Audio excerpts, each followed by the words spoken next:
What really happened with your host, Mike Rivero, because World War III is a really bad idea. Here is your host, Michael Rivero. And aloha, America. Welcome to our show today. It is Thursday, December 13th, 2018. Sure happy it's Thursday. Sure happy it's Thursday. Sure happy it's Thursday. We have got lots and lots of stuff to talk about today. The phone lines are open, 800-313-9443. Mike is in our control room, ready to answer the phone, put you on the air with your comments, questions, and observations. So let's get right on into it. Right now, the House hearing on the Clinton Foundation is taking place. And as you know, the gentleman who was supposed to be there, Huber, canceled with no explanation. And so it's focusing on Tom Fitton and various other compliance lawyers. And watching what's going on here, the Democrats are desperate to shift the focus to Trump and Whitaker foundations. And they're out there saying, well, you know, I mean, the Clintons are out of office. This is old news, really. Why are we even bothering? It's not like it's a current event, but, you know, Trump is president, and we should be looking into the Trump Foundation here. And another one of the arguments the Democrats keep putting forward is, well, if the IRS and the FBI didn't do anything, then doesn't that sort of prove the Clintons did nothing wrong? And one of the Democrats actually came out and said, you know, when I get donations for my campaigns, the people who are writing me those checks, they do expect something back. There is a quid pro quo. So what's the big deal about the Clinton Foundation doing exactly the same thing?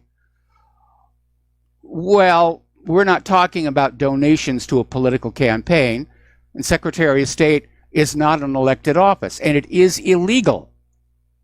Now, they're trying to get the Uranium One deal in there, but the Democrats, every time they get the floor, they're just out there. We need to go over here. We need to do this. They're just trying to stall and run out the clock here. And unfortunately, because of the start of this broadcast, I had to turn it off. But I'm sure somebody will be posting the highlights later on YouTube or something like that. So anyway, the U.S. Attorney for Utah, John Huber, didn't testify. And Meadows had wanted to quiz Huber on whether any of the Clinton Foundation's tax-exempt money was used for personal gain. Now, Huber was assigned to investigate this, and this was when he was supposed to present his final report. And now he isn't. And the House Oversight Committee, as well as all the other House panels, transfer to Democratic control end of next month, because of the midterm elections, which means this is all going to go away. They're just going to run out the clock. And Huber's spokeswoman confirmed that Huber wouldn't testify. No reason given. Just, nope, not going to do it. Apparently, there was another witness that was a no-show, supposedly because of a death in the family. No explanation given there. So, again, looking at how hard they're trying to protect the Clinton Foundation and its links to the email server and Uranium One, yeah, there is something really, really ugly behind it all, and I think I know what it is here. Anyway, Tom Fitton from Judicial Watch was testifying and presented information on the pay-to-play and the Uranium One scandals. And apparently, he stated right there, he has been hampered by the fact that the Department of Justice routinely refuses to turn over requested documents, and that Judicial Watch has to keep going back to court and having a judge order the documents to be turned over. Again, another indicator something really nasty has been covered up there. Now, the feds have been secretly holding on to 6,000 pages of whistleblower documents coming out of the Clinton Foundation that claimed the foundation engaged in misappropriation of funds. Donors were assured they could count on favors from Hillary Clinton, while she was Secretary of State. And apparently there was this whistleblower submission filed secretly more than a year ago with the IRS and the FBI, which is where we get back to that Democratic argument. Well, if they're not doing anything, obviously the Clintons, you know, are innocent. The Clintons have got Washington, D.C. by the short and curlies. Even Israel doesn't have that kind of control over them. Okay, let's turn back over to the Yellow Vest protests. Accusations are coming on out that the police this last weekend were deliberately shooting the protesters. They weren't firing over the heads. It wasn't just the tear gas. They were actually shooting. Apparently, one of the protesters lost an eye, and she says she's convinced the police deliberately targeted her. Okay. Now, Macron did survive his no confidence vote earlier today, and I'm sure he's feeling very smug about that. And so I don't know that he's out of the woods yet. The protests are going to continue here. There was a Yellow Vest protest up in Canada, and people are starting to wonder, could this go global next spring? And I think, yeah, it might just do that. We're going to do a shout out now to our on-air affiliates who are just now rejoining our network. Now, the Yellow Vests have put out an official list of 25 demands, at which point they'll end the crisis, okay? And the resignation of Macron did not make this cut. They dropped that one. But they want the general state of the tax system and to be repaired, amend the Constitution to prevent the state from taking more than 25% of the income of citizens. Increase of 40% in the basic pension and social welfare programs. Massive hiring increase in the public sector to reestablish the public services. Trains, hospitals, schools, postal services, a lot of that stuff got cut back. They want the construction of 5 million rent-controlled housing units throughout France to lower the rents. They want the banking monopolies ended. Good luck on that one. They want the too-big-to-fail banks broken up. And they want to separate regular banking from investment banking, which is a good idea. That's what Glass-Steagall was all about here in the United States of America. A hard lesson learned in the crash of 1929. And then some years ago, the bankers went to Congress and said, "Look, we won't make the same mistakes again. Just repealed Glass-Steagall," and it was done. And the problem when you have investment banks and commercial banks working together is that very often the customer's money from the commercial side of the banks winds up being invested in highly speculative and risky investments on the investment side. And that's what a big part of what happened back in 2008. They want a complete prohibition on taxpayer-funded bank bailouts. And they want all debts accrued through usurious rates of interest to be wiped out. And there's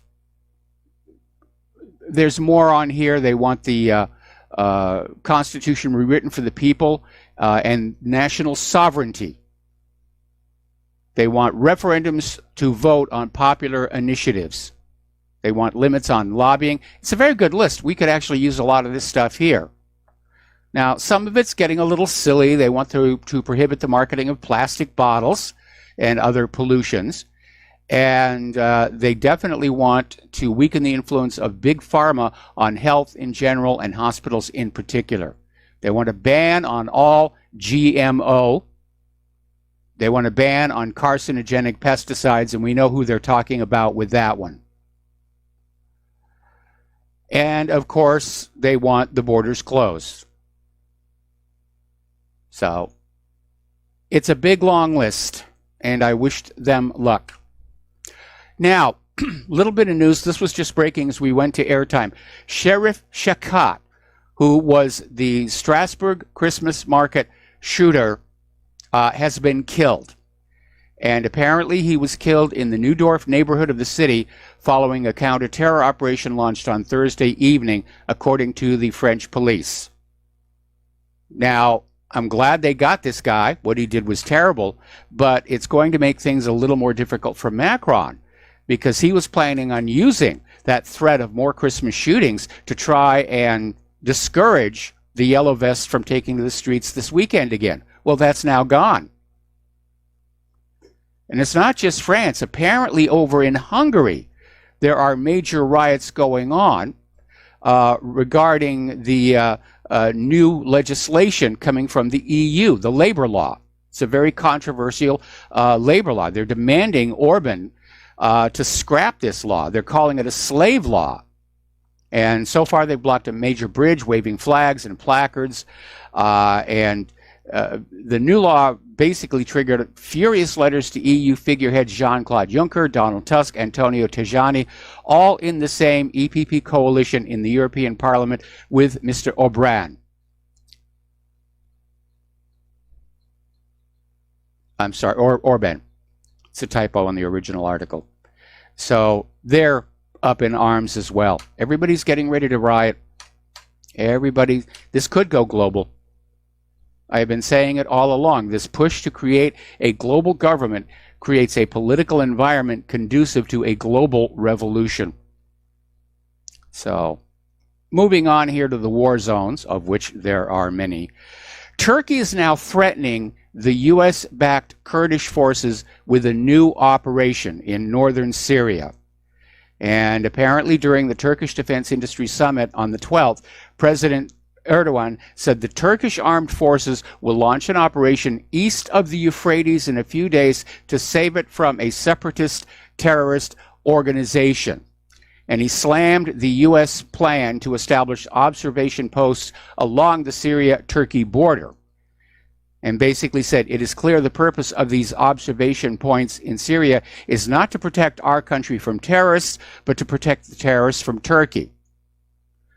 But apparently Erdogan really believes that he can pull this off regardless of the risk, and claims are being made that 15,000 of the rebels may back Turkey's operation in northeastern Syria. So that's a serious conflict. Meanwhile, over at the Pentagon, they have a different view. Turkish unilateral action in northeast Syria would be unacceptable. And they're saying Ankara should consult with the United States to address the security situation. Well, Turkey has been addressing the situation with the United States and nothing ever gets done. There we are. So the Pentagon is out there. A Defense Department spokesperson, Commander Sean Robertson, is saying that unilateral military action in northeast Syria by any party, particularly as U.S. personnel may be present or in the vicinity, is of grave concern. Now, they're calling for coordination and consultation between the U.S. and Turkey. Turkey might refuse. Are we going to go to war with Turkey? Meanwhile, the Russian military has moved the S-300 air defense system near the front lines of the U.S. coalition forces in eastern Syria. So the Russians are concerned of possible renewed U.S. strikes into Syria. Now, the other day, Mike Pompeo came on out screaming and frothing at the mouth about Iran testing a new ballistic missile that was capable of hitting Europe. And Iran has basically come on out and said, yeah, that's what we did. We test fired this medium-range ballistic missile. We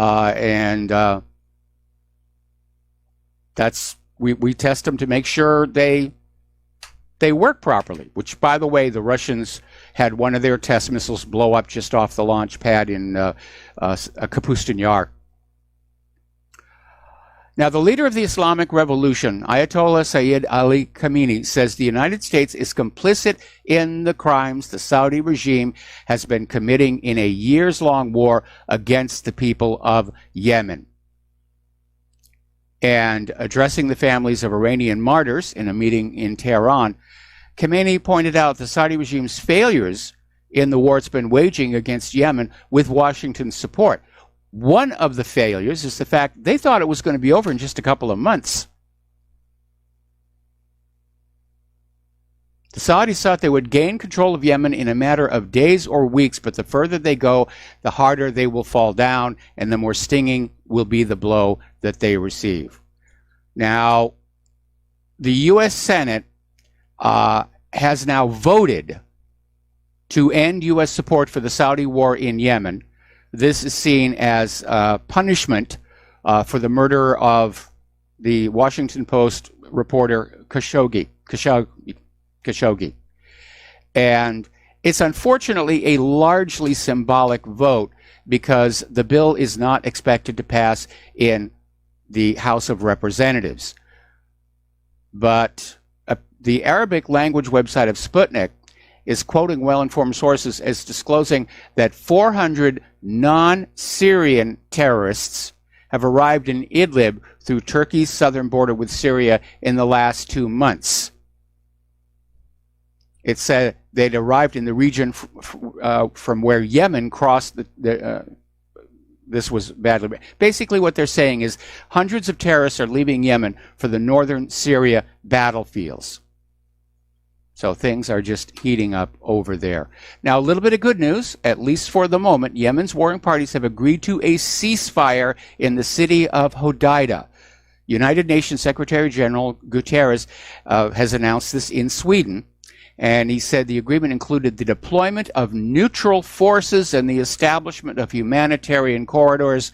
I think Crown Prince Mohammed bin Salman just blinked. And I think it's a good thing. Okay, story coming out of Press TV, quoting Mustafa Kosheshim, who's a journalist and political commentator, saying that the reason the United States is supporting Saudi Arabia is to make it a gendarme of the region, at which point they can sell more and more guns to the Saudis. So basically the United States wants the Middle East in tension. They want it destabilized. They do not want things calm because that's good for the armament sale here. Over in Israel, Israeli soldiers accompanied by Jewish settlers broke into the northern West Bank village and archaeological site of Sebastia yesterday, which led to a confrontation with the village's Palestinian residents. And basically these soldiers accompanied a busload of settlers in a very provocative visit to the site. And while they were there, soldiers fired tear gas and stun grenades into the village. Now, the settlers are saying this is just tourism, but it's a closed site. It's not supposed to be open to tourism. But apparently this is becoming a regular thing that they're doing. Israel's parliament has rejected a draft bill affirming citizens' rights to equality. Now, report by Israeli activist Yossi Gerbitz from Mondoweiss, the Knesset voted down the bill by 71 to 38. And basically, the bill just said, the state of Israel shall maintain equal political rights amongst all of its citizens without any difference between religions, race, and sex. In other words, apartheid is now legal in Israel. This one's a little bit silly. Back on the 25th of November, Israeli forces detained a 6-year-old Palestinian child and detained him for an hour without family members present.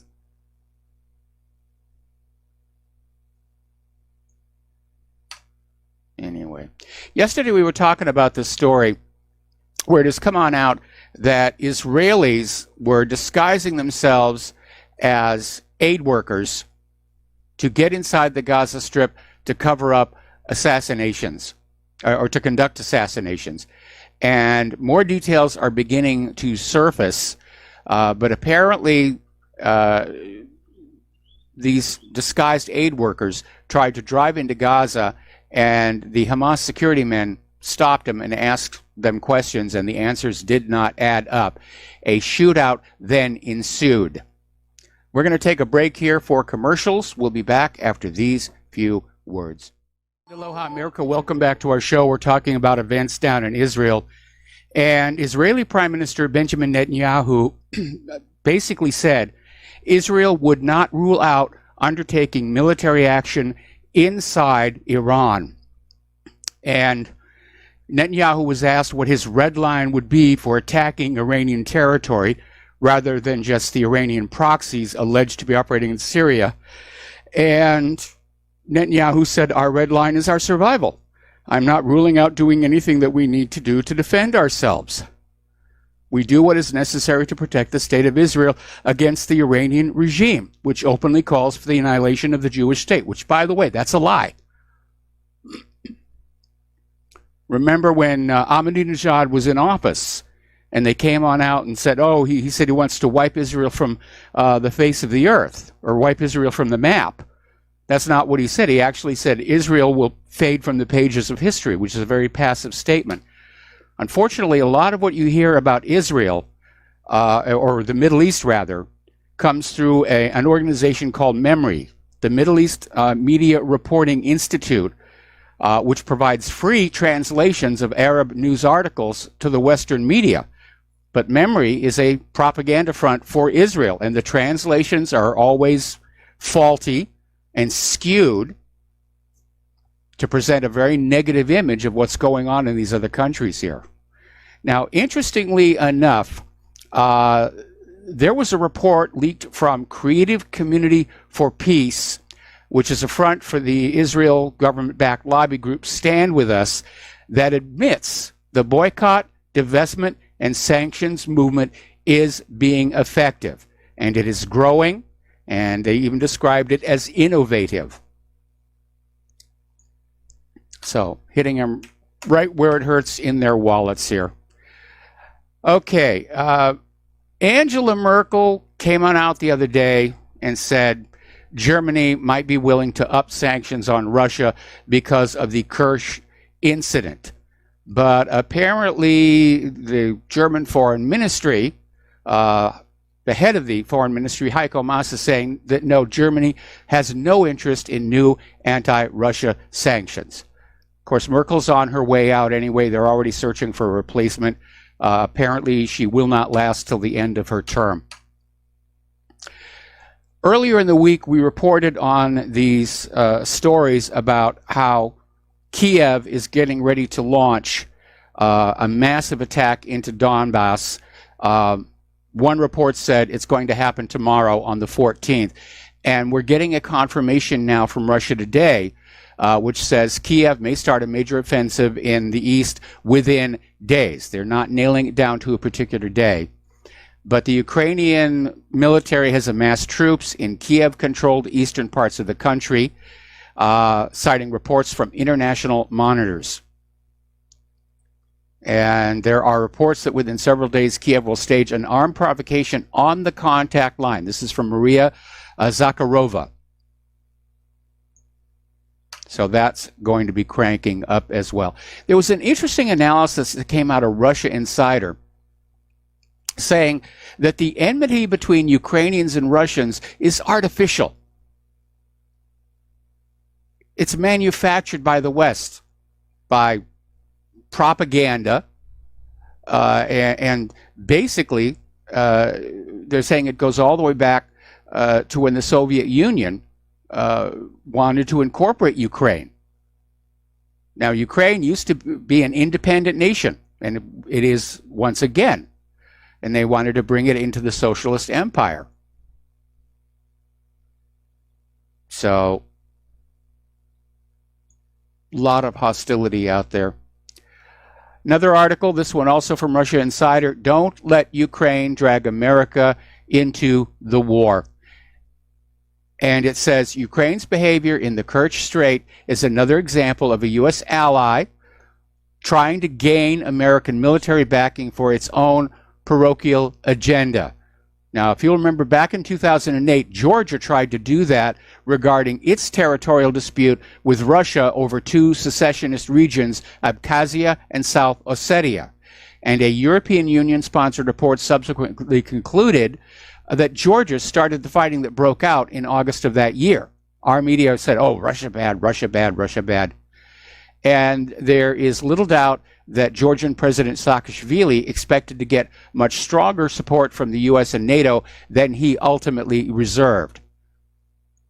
Saudi Arabia routinely tries to entangle the United States in Riyadh's regional power struggles with Tehran, although there are a lot of people in Tehran or rather in Washington, who would want to go along for that.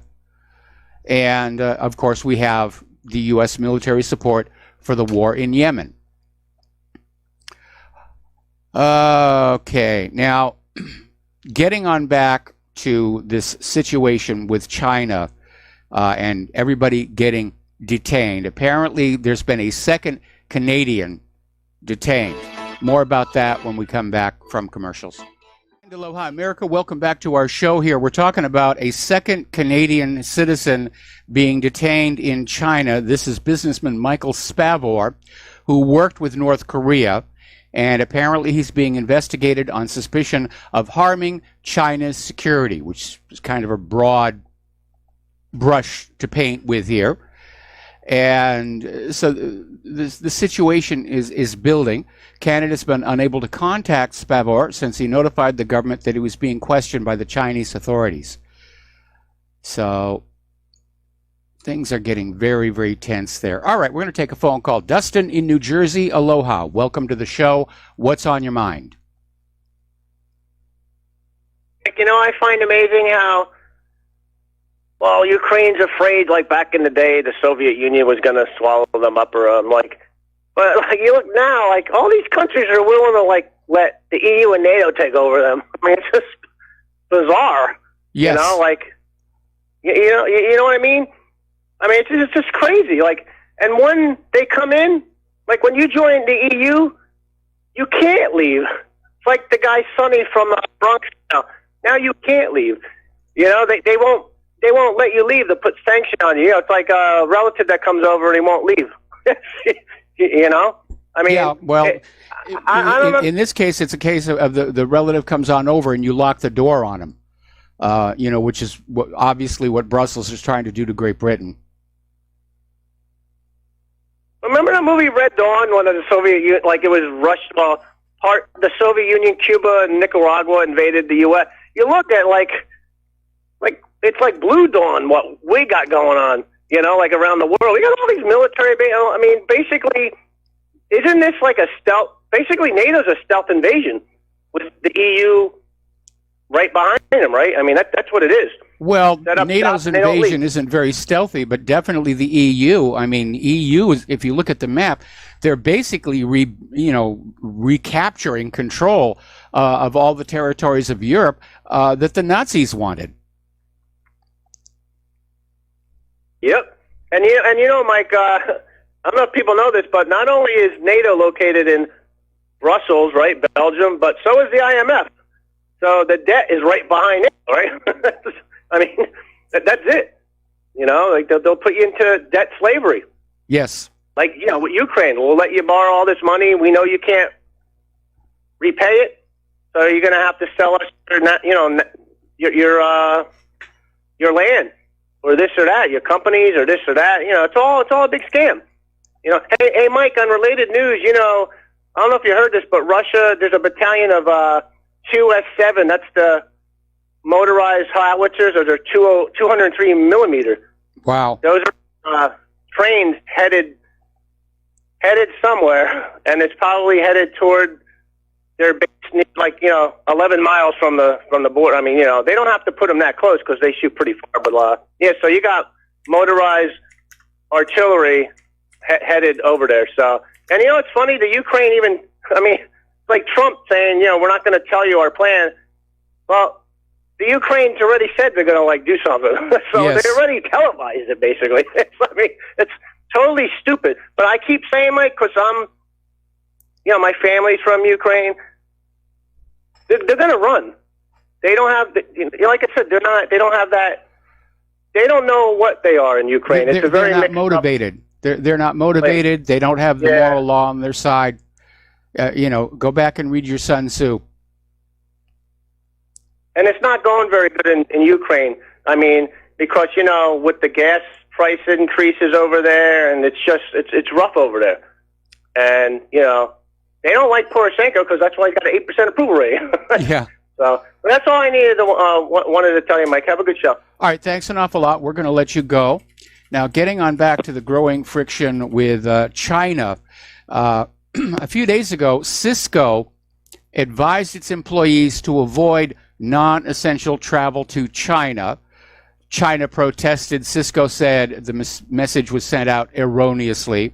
But now China has returned the favor, and Chinese researchers working in sensitive high-tech sectors have been warned not to take any unnecessary trips to the United States as unease grows in the business community following the arrest of a tech executive in Canada.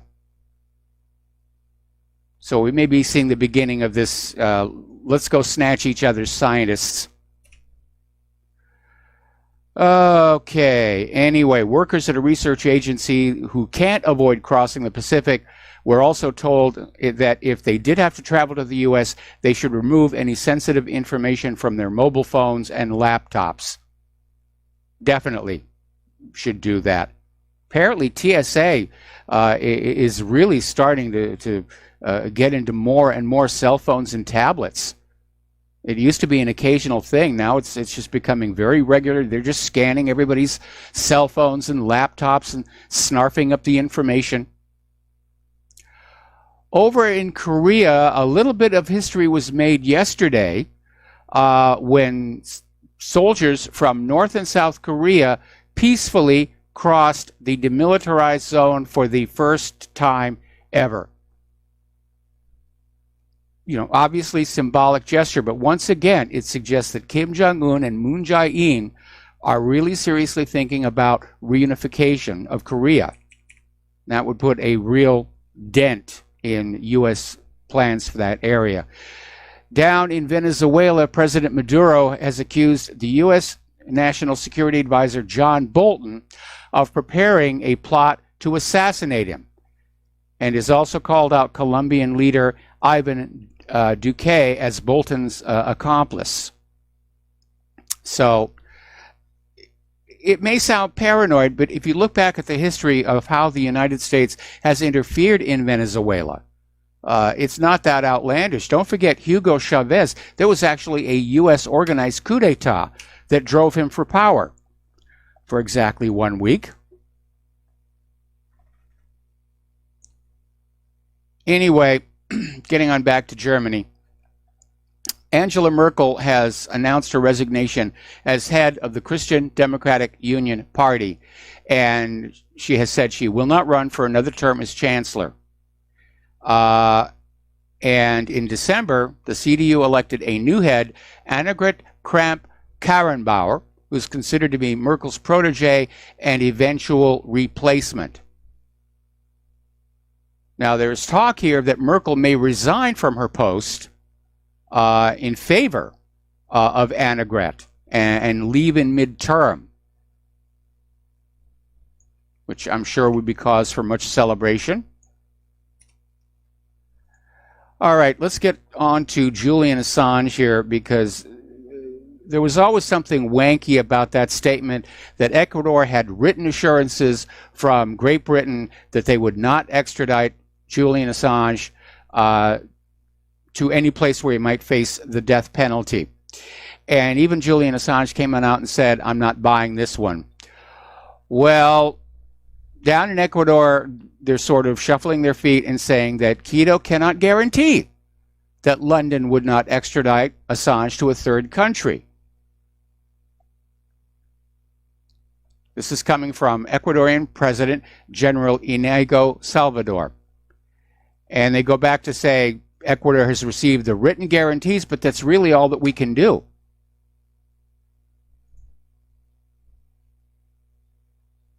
So, what's he been in there now? 6 going on 7 years? It really is insane. And it really is part of this attack on the right of the people to know what the government is doing with their money here.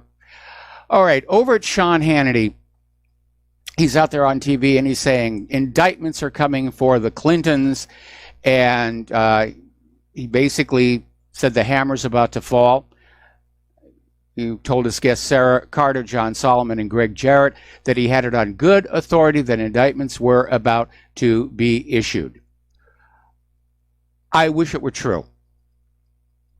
But if I am correct on what lies behind the Hillary Clinton email server, which was espionage. And if enough politicians were dipping into that Clinton Foundation, I'm sorry, Sean, I don't think anything's going to happen. I don't think anything's going to come out of these hearings today. The Clintons are absolutely untouchable.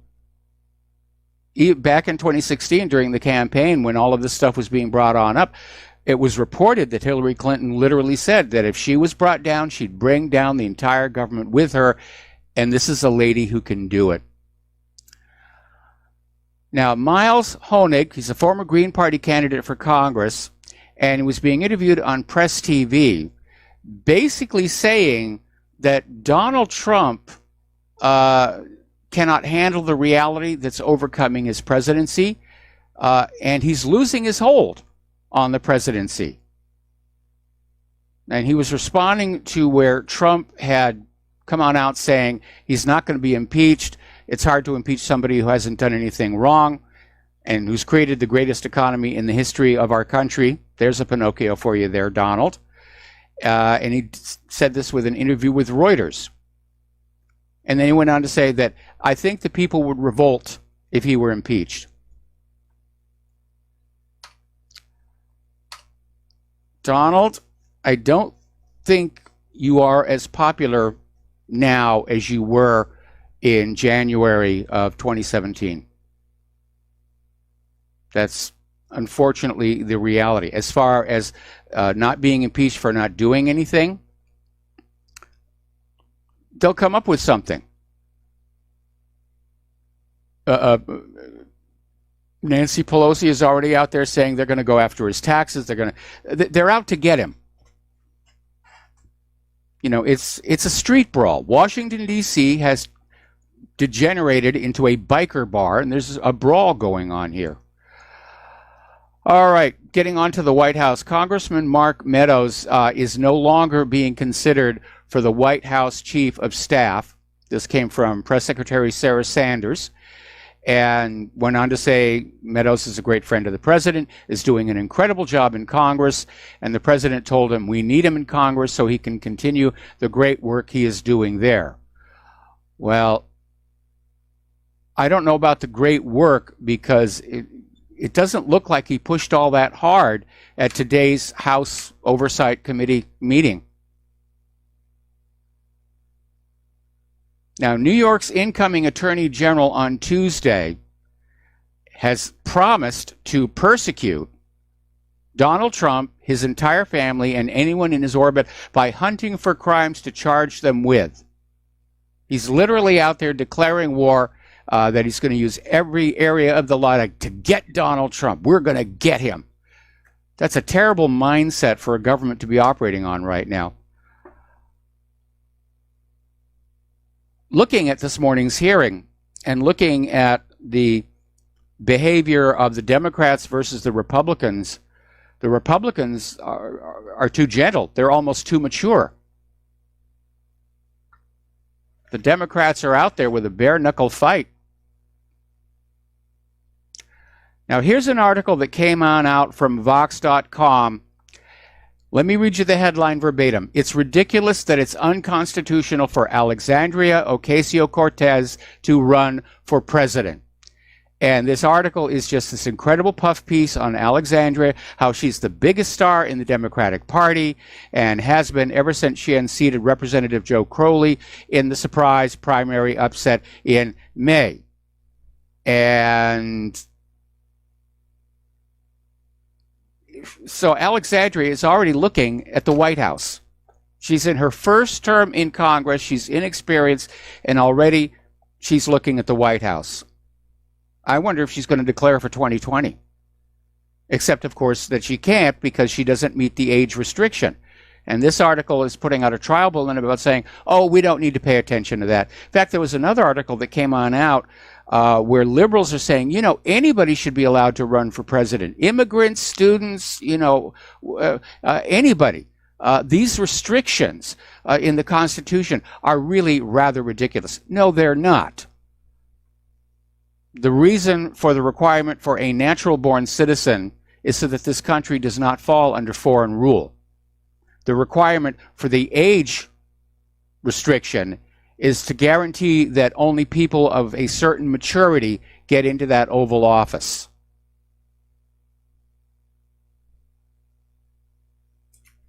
Okay. Now, speaking of trial balloons, this one actually got coverage on the corporate media. Representative Ted Lieu, Democrat out of California, came on out with a statement, "I would love to be able to regulate the content of speech. The First Amendment prevents me from doing so."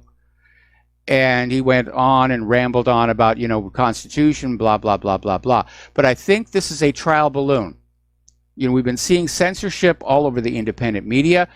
We know that Congress is still trying to stick that provision into the spending bill to criminalize criticism of Israel. They want freedom of speech to go away. And this may be a trial balloon. They're going to wait and see how people react to this. If they get a shrug, then they figure, we can go after the First Amendment the way we've gone after the Second Amendment, the Fifth Amendment, the Eighth Amendment, the Ninth Amendment, and the 10th Amendment. That's a very, very dangerous thing for somebody to be saying. If you don't have free speech, you do not have freedom. Free speech is an absolute. If there are any limits on it, then it isn't free speech, it's permitted speech. Now, here's a little bit of good news. As you know, there was a big scandal that came out earlier in the year, how Congress kept this slush fund, if you will, filled with U.S. taxpayer dollars that they would pay out to settle lawsuits involving sexual harassment by members of Congress against their staff. Well, apparently they decided they were going to end that. And there was actually a bipartisan agreement. Members of Congress will now have to pay these settlements out of their own pockets. And I think that might slow down the amount of harassment. All right, let's take a phone call. Art off the grid. Aloha. Welcome to the show. What's on your mind? Mike, you're talking about the occasional cortex there. First of all, let's understand the constitutional requirements no longer apply. So says the great and wonderful, all-knowing, all-wise Ruth Bader Ginsburg. Okay, well, listen, Art, I got to put you on hold. Do not hang up, and we'll be right back after these words from our sponsors. Aloha, America. Welcome back to the show. We're talking with Art from Off the Grid. And Art, would you go back and repeat what you were telling us about Judge Ruth Bader Ginsburg? You said you had made mention about the constitutional requirements for being president. Well, I don't think those constitutional requirements can really apply anymore. I mean, after all, we've got people like the great illustrious, all wiser than the rest of us, Ruth Bader Ginsburg herself, who said it was outdated. It was outside of the times that we live in today. It really shouldn't be considered. I mean, when you have people like that who sit on the Supreme Court who think that little of the Constitution, why the hell should any of us care whether or not the next candidate for the president is, constitutionally meets the requirements or not? I mean, after all, look at Obama. There's another perfect example of never met. And on the topic of comparing the two, hold it. Let's back up. What about Obama did not meet the constitutional requirements? I'm still not convinced that he was born in Hawaii. Okay. Well, living here in Hawaii, I've confirmed that he absolutely was, and his real father was Frank Marshall Davis, and that was the reason for the rigged up phony birth certificate. Now, but of course, remember they tried to run Ted Cruz in 2016, and he's not a natural born citizen.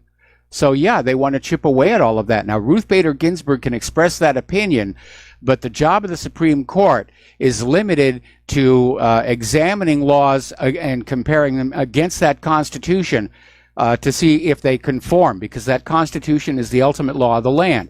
Now, if they want to change that Constitution, there is a process called amendment, where they could go on in and say, we're going to have an amendment to lower the minimum age for the presidency from 35 down to, whatever age Alexandria is right now. But it has to go through Congress, it has to be signed by the president, and it has to be ratified by 3/4 of the states.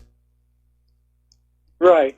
But what really got my attention, the thing that you said that really got my attention was, about, in her first term, she's an unknown.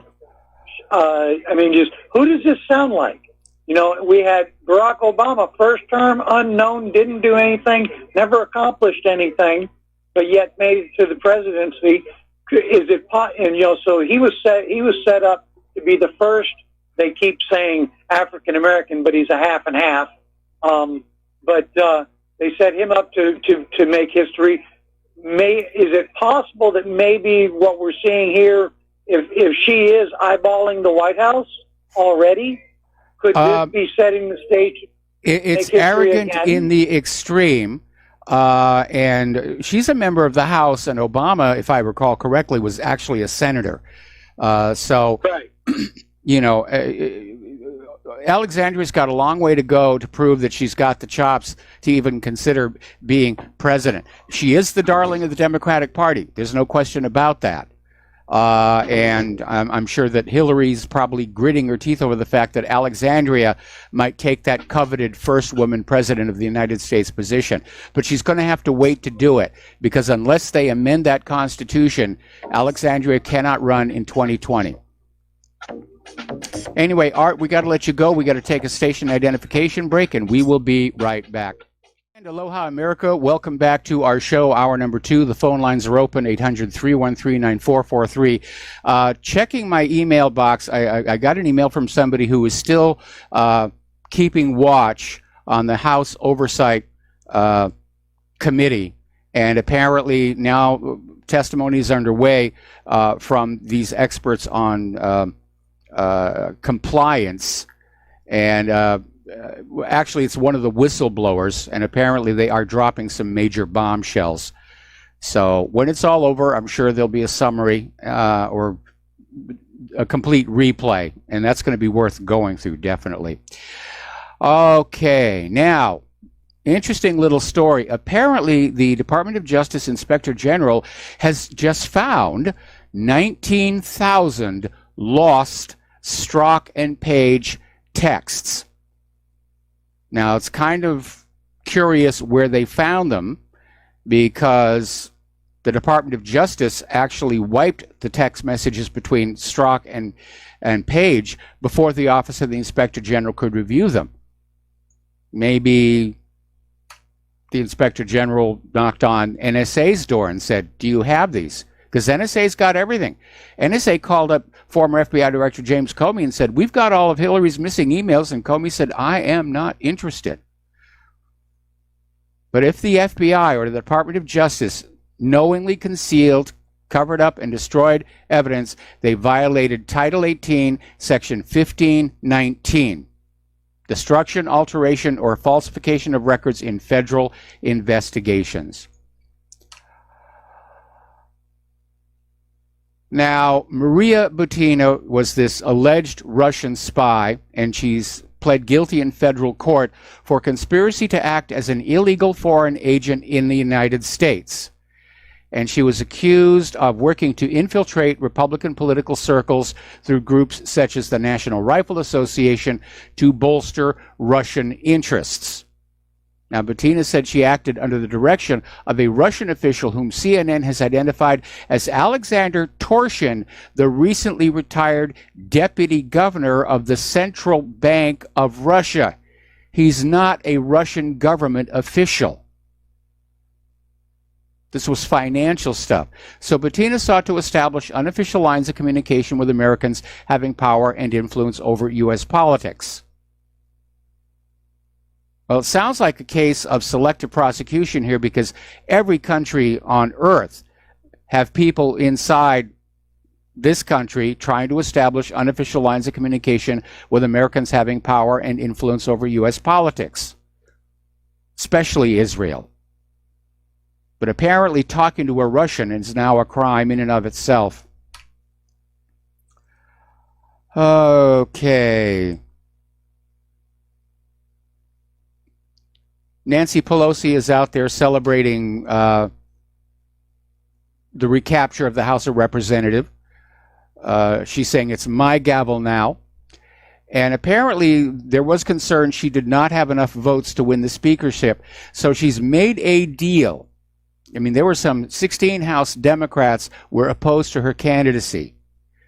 And at the last second, the potential candidate to oppose Pelosi, Representative Marcia Fudge, decided to bow out, reasons not given.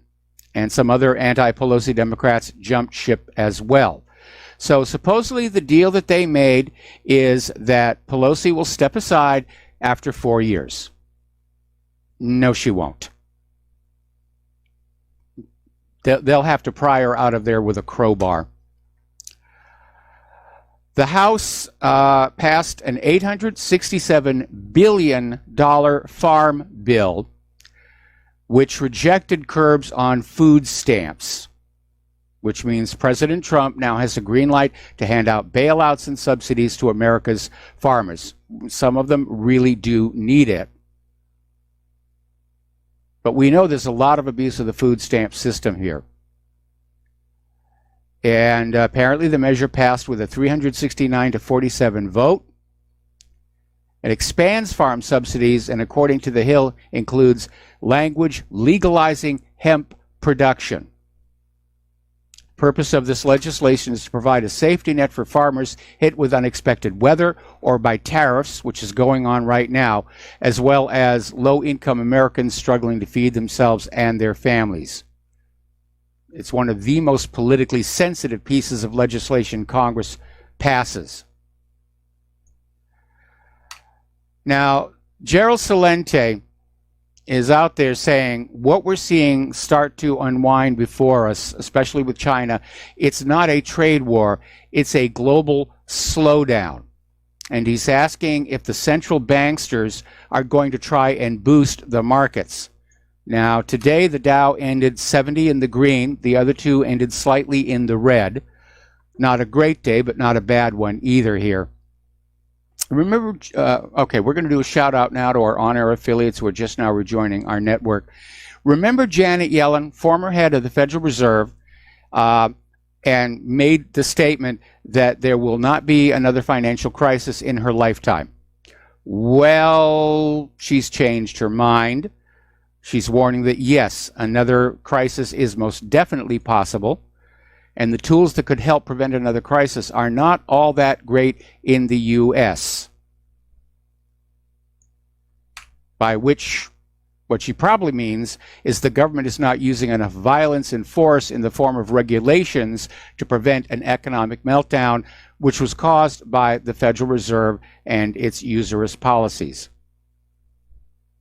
So, Yellen is now a scholar at the Brookings Institute and said there remains an agenda of unfinished regulation. There's always that battle going back and forth. Should we regulate the financial sector or not? And of course the financial sector says, no, we're fine. We can take care of ourselves here. Albert Edwards, 2 months ago, suggested investors are focusing on the wrong catalyst for the next crash, which he said was probably going to emerge out of China.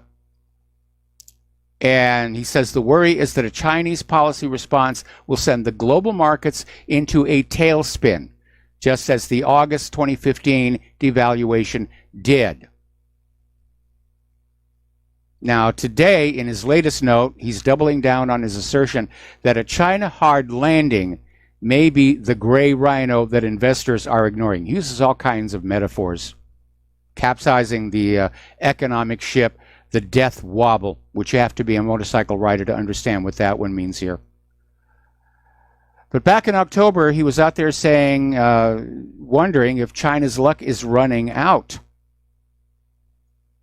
Actually, I think everyone's luck is running out. We know that for every nation that is enslaved to a private central bank, and that is every nation on earth except 3, by design, it produces more and more debt, more debt than available money, so the debt grows and grows and grows until it crushes the system, and that's what we're starting to see. We're concerned about an economic meltdown here in the United States of America. It'll go global because it got really close to doing that back in 2008 because of economic globalism. Now, one of the things that did stabilize the stock markets today is that there appears to be at least some progress on the China trade war truce. Apparently, China is now going to buy 500,000 tons of U.S. soybeans. This is coming out of Reuters. Now, this is kind of dicey. China does not allow GMO. So the United States agricultural sector is going to have to come up with 500,000 tons of non-GMO soybeans.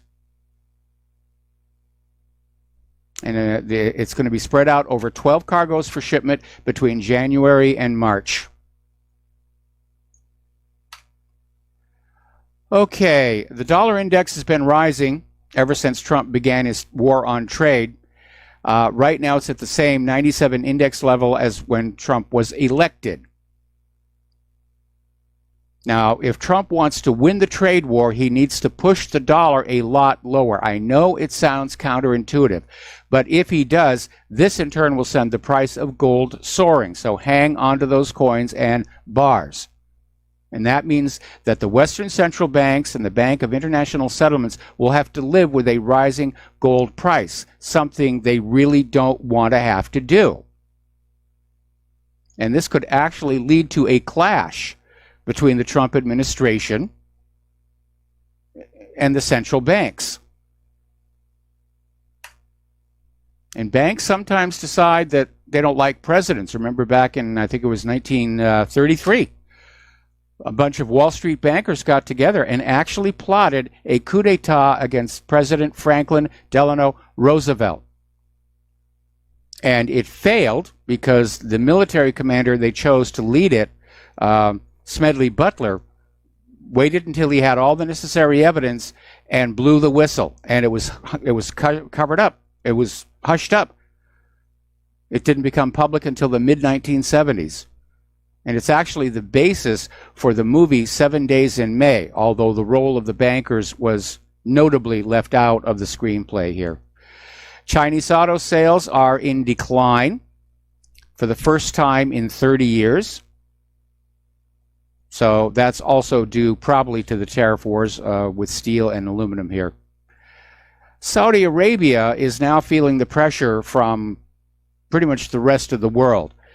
They bet that they could defy the United States when it pushed for oil production cuts at the OPEC meeting, gambling that Trump would not lash out in retaliation despite some heavy-handed pressure from his Twitter feed ahead of the summit in Vienna. And so far, it looks like the bet has paid off. Now, Saudi Arabia's decision to push for oil production cuts was kind of a no-brainer. They're facing serious budgetary pressure from low oil prices. And I'm sure they're much more concerned about that than any legal or political action from the U.S. Congress or the White House. Now, here's what's really interesting. The U.S. is calling for production cuts in Saudi Arabia to run up the price of oil. Right now, the United States is a net oil exporter. They've been developing a lot of oil fields, and they've just discovered one of the world's largest reserves under Texas and New Mexico. I mean, years and years worth. So the U.S. is leading the world in terms of oil production.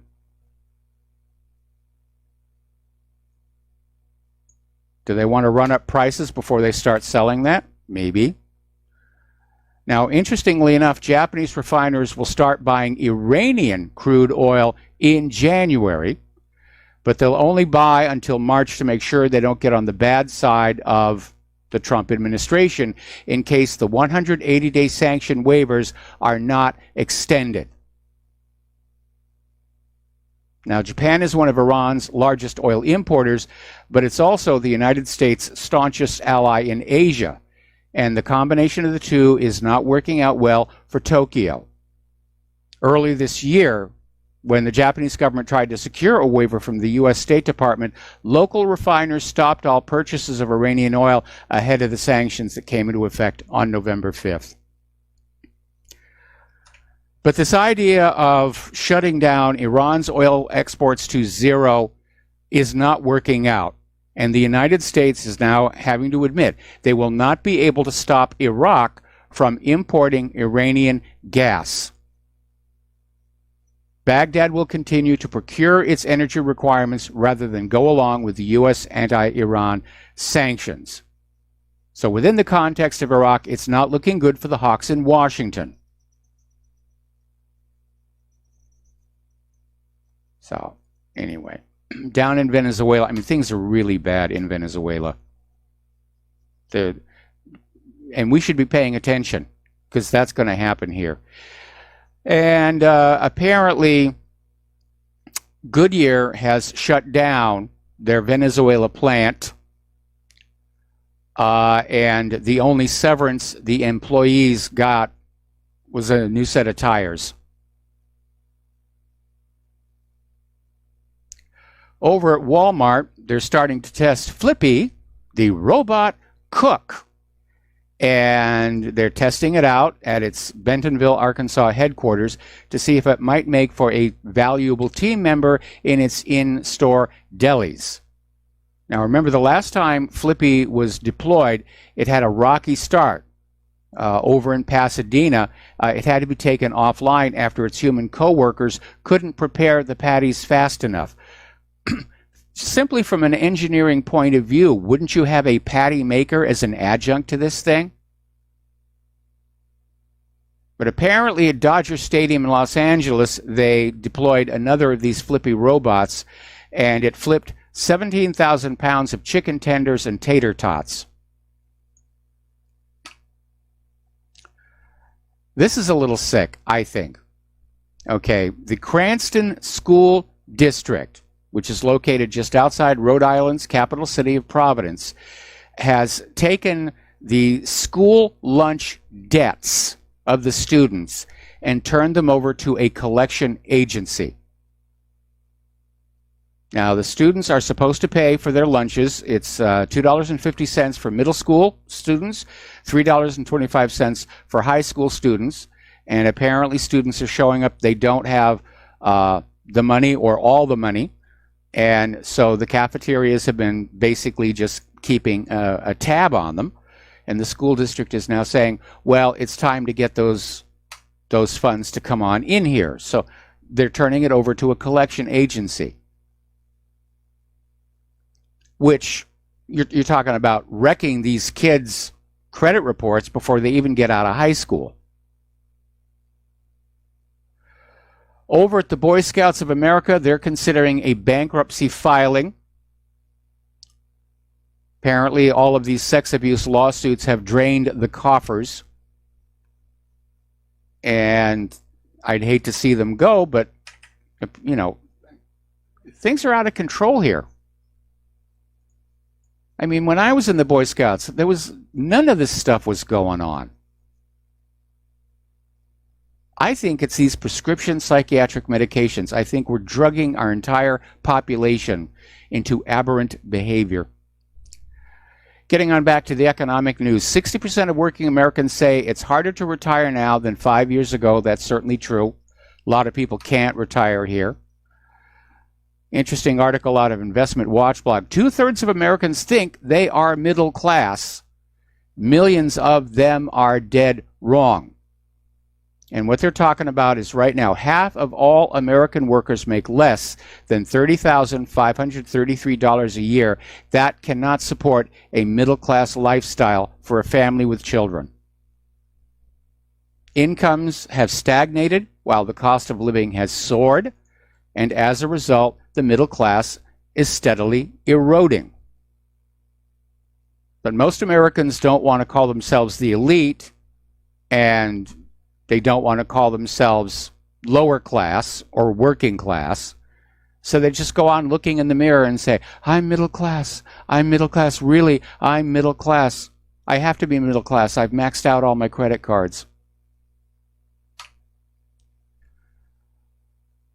Okay, once again, more and more about taxes.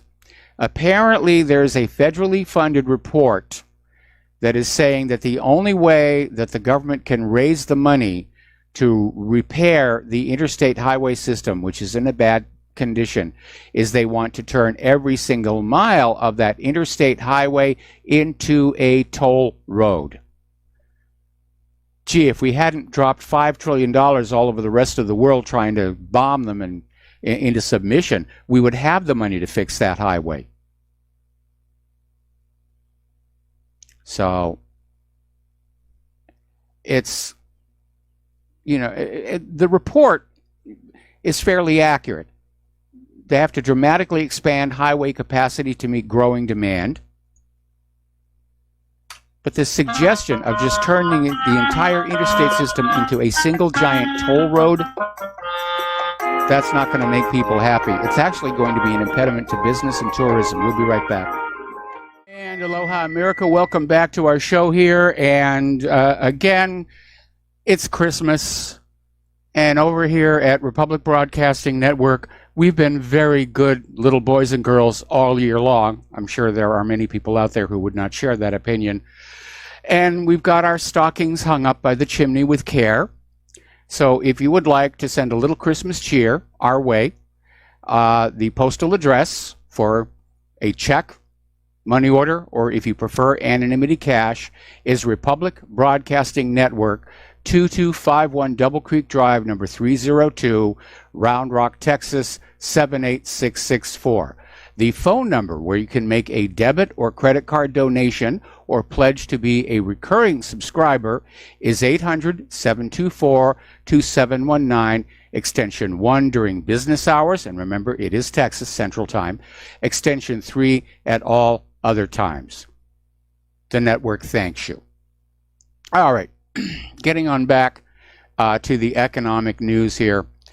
It should not be surprising, but homelessness is on the rise in many U.S. cities, and the reason is very, very simple. Rents are going up. And so people who were just barely getting by are being basically evicted. There's nowhere to go. There's no low rent. They wind up out on the streets. In cities with high housing costs, even a modest rent increase can significantly drive up homelessness. Now, up in Canada, Canadian citizens are going bankrupt at an alarming rate. There's been a 16% increase in bankruptcy filings just in the last month.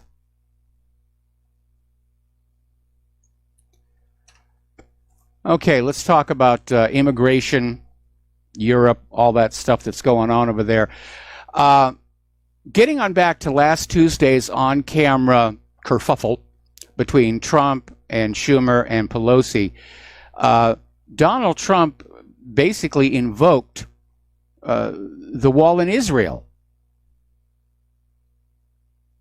when he was out there saying, we just need to follow what they did here. If we want to find out how effective a wall is, we just ask Israel. And Trump said it's 99.9% effective, and our wall will be every bit as good as that, if not better. Well, it's not like the Palestinians are trying to get into Israel other than those who are seeking employment. It's a different dynamic with all these migrant hordes. And again, Eisenhower was able to shut down the problem completely with just a fraction of the resources that border control has today. It was called Operation Wetback, and the liberals are probably out there screaming, oh, you can't say that, you can't say that. It's politically incorrect. One of the things Trump did say in his press conference that followed that spat and I applaud him for mentioning that, was the fact that there is more than just politics and globalism and Democratic voters in this issue. It's a health threat. And looking at this story from Judicial Watch, they're out there saying the corporate media is burying important facts to support the migrant agenda. They're concealing the migrant health threat. Drug-resistant tuberculosis, hepatitis, HIV, scabies, at least one case of plague. I mean, right now, over in the Democratic Republic of Congo, they're dealing with the world's second largest Ebola outbreak, and it has reached a major city that is a transportation hub. So let's say that one of these Africans who is infected gets on a plane, flies into Mexico, and crosses that open border into the United States of America. That's how serious this is going to be. And I'm sure globalists like George Soros are going to say, all right, so a few people melted into goo in front of you. I mean, come on. Just how picky you are. But apparently, I mean, they're bringing dengue fever and chikungunya. So it's a serious, serious situation. Okay, here's an interesting revelation.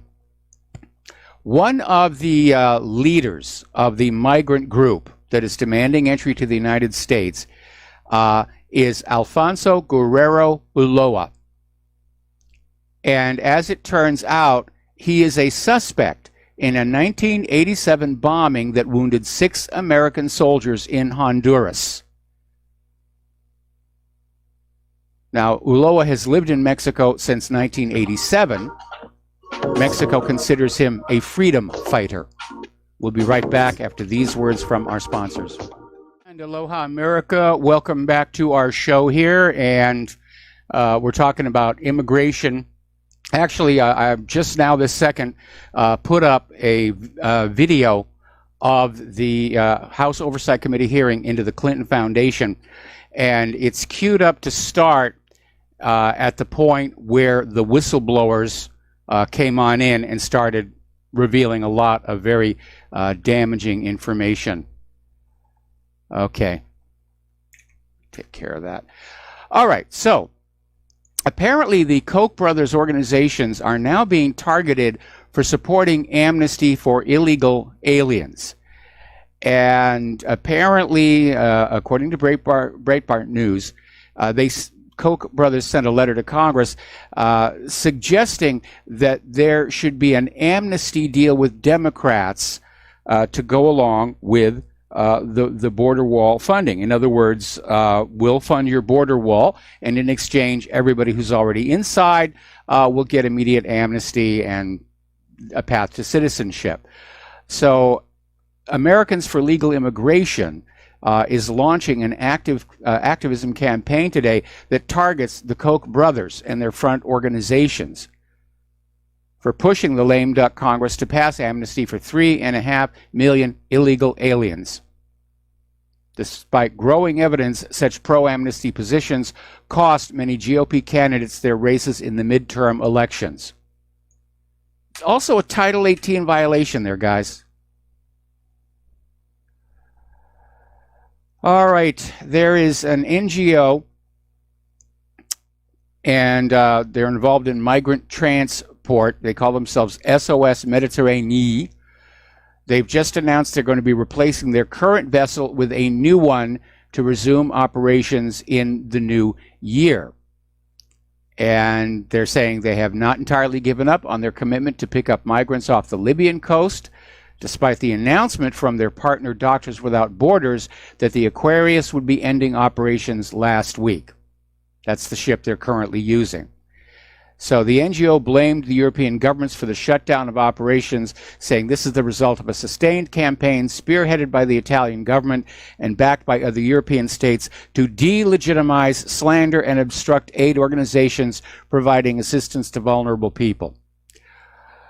that's not what they're doing. They're pushing the New World Order. Let's blur everybody together so they forget who they are.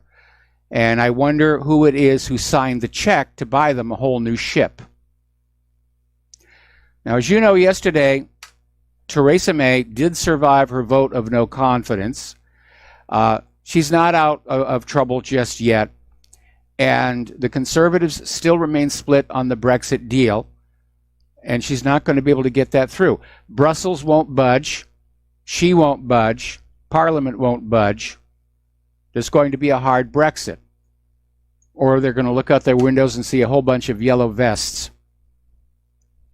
Over in the Czech Republic, political leaders want to ban Islam completely. And they're saying, basically, it's trying to colonize their society.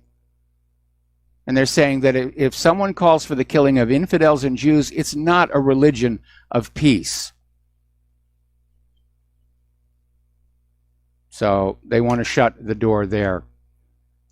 Over in Finland, a member of their parliament, Ville Tavio, from the right-wing nationalist Finns party, has created a major uproar by comparing the European Union with Nazi Germany during a parliamentary debate. And he basically came out and he said, federalists, meaning the EU itself, are threatening the people of Europe and the nation state. They create a new kind of Soviet Union. They create a new Nazi Germany. And of course, that sparked a major debate with politicians on both sides of the spectrum reacting very strongly. But again, look at a map. What the EU is trying to put together is basically what Nazi Germany wanted to conquer. All right, we're going to take a phone call now. Mark in North Carolina, aloha. Welcome to the show. What's on your mind? How you doing, Mike? Hey, Mike, what you just pointed out about the Koch brothers, that pretty much reinforces what I try to tell people, and that pretty much these billionaire elites are one and the same mindset. Maybe a little bit of a different side of the coin, but they're pretty much they're globalists, they're for open borders. They don't care about about the people. They just care about profits. Only they don't care about the garbage they put in the environment either. They'll talk about global warming, and yet they'll push all kinds of chemicals and stuff like that. That poison air, poisons the water, and poisons people's stomachs when they eat their GMO garbage. So I think people need to wake up, stop this left-right nonsense, okay, Republican, Democrat, and understand these billionaires want to control all of us. Stop playing the Koch brothers aren't that bad, blah, blah, blah. They are bad. They're no good, just like the rest of them, just like Bloomberg, just like Soros, and you name the billionaire pretty much. That's the way they are. Yeah, they do all seem to be on board with this agenda of turning all of planet Earth into a third world slum in order to extract more wealth from the people. That's it. They don't care about us. They care about themselves. And the sooner people get wise and understand who these people... When we talk about the New World Order, that's basically what we're doing. We're talking about very rich elitists, very rich globalists who care only about themselves and their profits. They'll gladly get us into war, which you're seeing now. A lot of what's going on in the Middle East, that GD oil, where the Rothschilds are pretty much run that show, and you're seeing a lot of the problems with Russia, that they're creating with Russia, has to do with they're not happy enough with their own, stealing resources from everybody else. Now they want to steal even more resources from Russia and neighbors of Russia. This is all this is about, folks. Understand that these people are evil. They must be dealt with. We must get a government in there that's going to be, loyal to the American people. I'm hoping somebody like maybe Tulsi Gabbard. I don't know if she can get over her thing about firearms and respect the Second Amendment. I think she might be good, but I don't know. Cynthia McKinney, I think, was very good, and Rand Paul, Yes. I believe, would be very good. But other than that, I just don't. If we keep going this way, Mike, I'm afraid this country is going to go to either a civil war or we're just going to implode, one or the other, or these bums are going to get us into a nuclear war, which unfortunately is getting more and more possible too. They don't seem to respect life. They don't seem to respect this. They seem to think somehow that they're immune from it, that they'll be able to hide in their bunkers or wherever they think they're going to hide and get rid of the majority of the population. Very bad situation, Mike, and that's because we don't wake up. People don't understand. I post a lot of stuff and share a lot of stuff on Facebook and Twitter. It's the only reason I keep these things, because I want to share information that they're trying to subvert. And I'm losing a lot of friends because of it too. People don't want to know the truth. Yeah. I just some girl threatened. I shared stuff about Sandy Hoax. She doesn't like that. She said, "I can't talk. Don't send any to Sandy Hoax stuff." I put it on newsfeed. I can't help it. It winds up there. Wolfgang Halbig is a friend on Facebook, and I share everything I get from him with others. So that's the way it is. Because I respect that man greatly. I think he's a true patriot. He was not red pilled before, by the way. He actually started by, he wanted to share information, mistakes that they were making, and they tried to have him arrested for that. Yeah. That woke him up. He's completely red pilled, and he's a great patriot. And but people don't want to hear that. They don't want to hear the truth. They want to hear garbage. They don't want to sit there. They don't want to look at the other shooting in Cowards County there, where those 4 people in military gear came out the side of the building there. Those are the people who did the shooting. That's why the corrupt sheriff there, Israel, told his people to stand down. Yes. Because the FBI was pulling, because they probably had him just like the other sheriff there, Lombardo in Vegas. These guys are corrupt as the day is long, and they had stuff on them. So they said, "Okay, you better cooperate with us." So they said, "We tell you to stand down, you stand down." And that's what happened. And this way, these 4 were able to carry out this horrible murders. They blamed it on Cruz. They used him as a patsy. But people don't want to hear that. They don't want to know. They don't want to know anything about it, even though the pictures are right there. And I've shared that on Facebook and Twitter because Wolfgang shared about. I was looking for it for a while because I'd seen it before, and I was looking for it so I could share. I couldn't find it anymore. Wolfgang got it.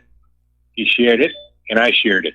And that's the way. That's the only way to beat these people. We got to share information.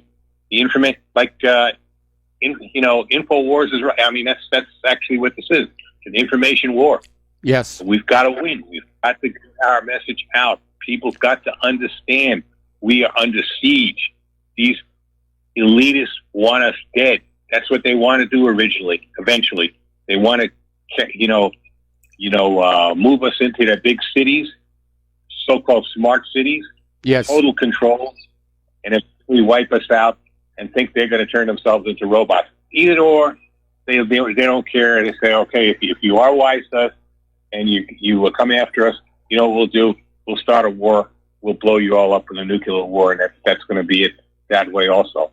Okay, So now, this Mark, is a situation let's back up here a little bit, where you were talking about the resistance that you're meeting, trying to talk to people about things that are going on. First of all, I think more and more people are waking up to what's going on, and so you're dealing with a minority population. But there are people where you're out there saying our government is behaving badly, it's doing evil things. In a way, it puts them on the spot, because now they have to decide, am I going to try and do something about that? And that's a pretty heavy choice, because we all like to think that we're good people at heart, that we would fight against injustice. You know, we want to be like the heroes we see in movies and TV. But in the real world, to actually take action against the corrupt government carries risks with it, and everybody knows it. And so people are saying, well, I really can't go along with this because I might miss a mortgage payment and then I'll be out on the streets. And so it's a gross bit of self-deception where they'll simply say, I am a good person. I would fight against injustice. I just don't see any reason to do it right now. And they'll swallow the offered propaganda, gratefully, indeed. But again, that's starting to wear out as well. The other issue, of course, is that all of us who are seeking to educate other people need to learn to do it gently. We're not going to push them across that bridge to the other side. We have to stand on the other side and beckon them forward. And don't overwhelm them with a lot of stuff. I mean, Mark, you were kind of doing exactly that. You just went on and on about all the stuff. That's going to slam on the brakes there. If you're going to talk to somebody about a topic, just, keep it simple as possible. Use the Socratic method. Ask them questions. Say, does this make sense in the official story? And, remind them about how much we know have been lied to, like Saddam's nuclear weapons. Anyway, Mark, I'm going to let you go here. We're coming up on the top of the hour. One thing, though, Mike. What? I do tell him you can call Wolfgang. He actually posts his number online. I have it, and he says I could give it out, but I don't want. I'd rather them look it up and find it out. So it's not that he keeps that hidden. And I do tell people, if you don't believe me, you don't want it, you can talk to Wolfgang himself, and I tell him that he's a school safety expert, one of the best in the country, and that's pretty much that. So, it's not that I just force it down their throat. Okay? Okay, well, there's an art to being a rabble-rouser, and it's understanding what the rabble is ready to hear and what they're not ready to hear. Anyway, Mark, we're going to let you go, and yes, Wolfgang is a cool guy. We've had him on the radio show before. All right. Getting on back to the economic news, and this is kind of interesting. There's been a new study that shows 40% of American college students never graduate. And it only underscores the fact that going to college does not guarantee a high-paying job and a better standard of living. In fact, Congresswoman Alexandria Ocasio-Cortez basically illustrates this. She worked as a bartender before launching her Upset primary campaign, despite having a degree in economics from Boston University. And she's spoken about feeling directionless after graduating with a mountain of student debt. So that is a major, major problem.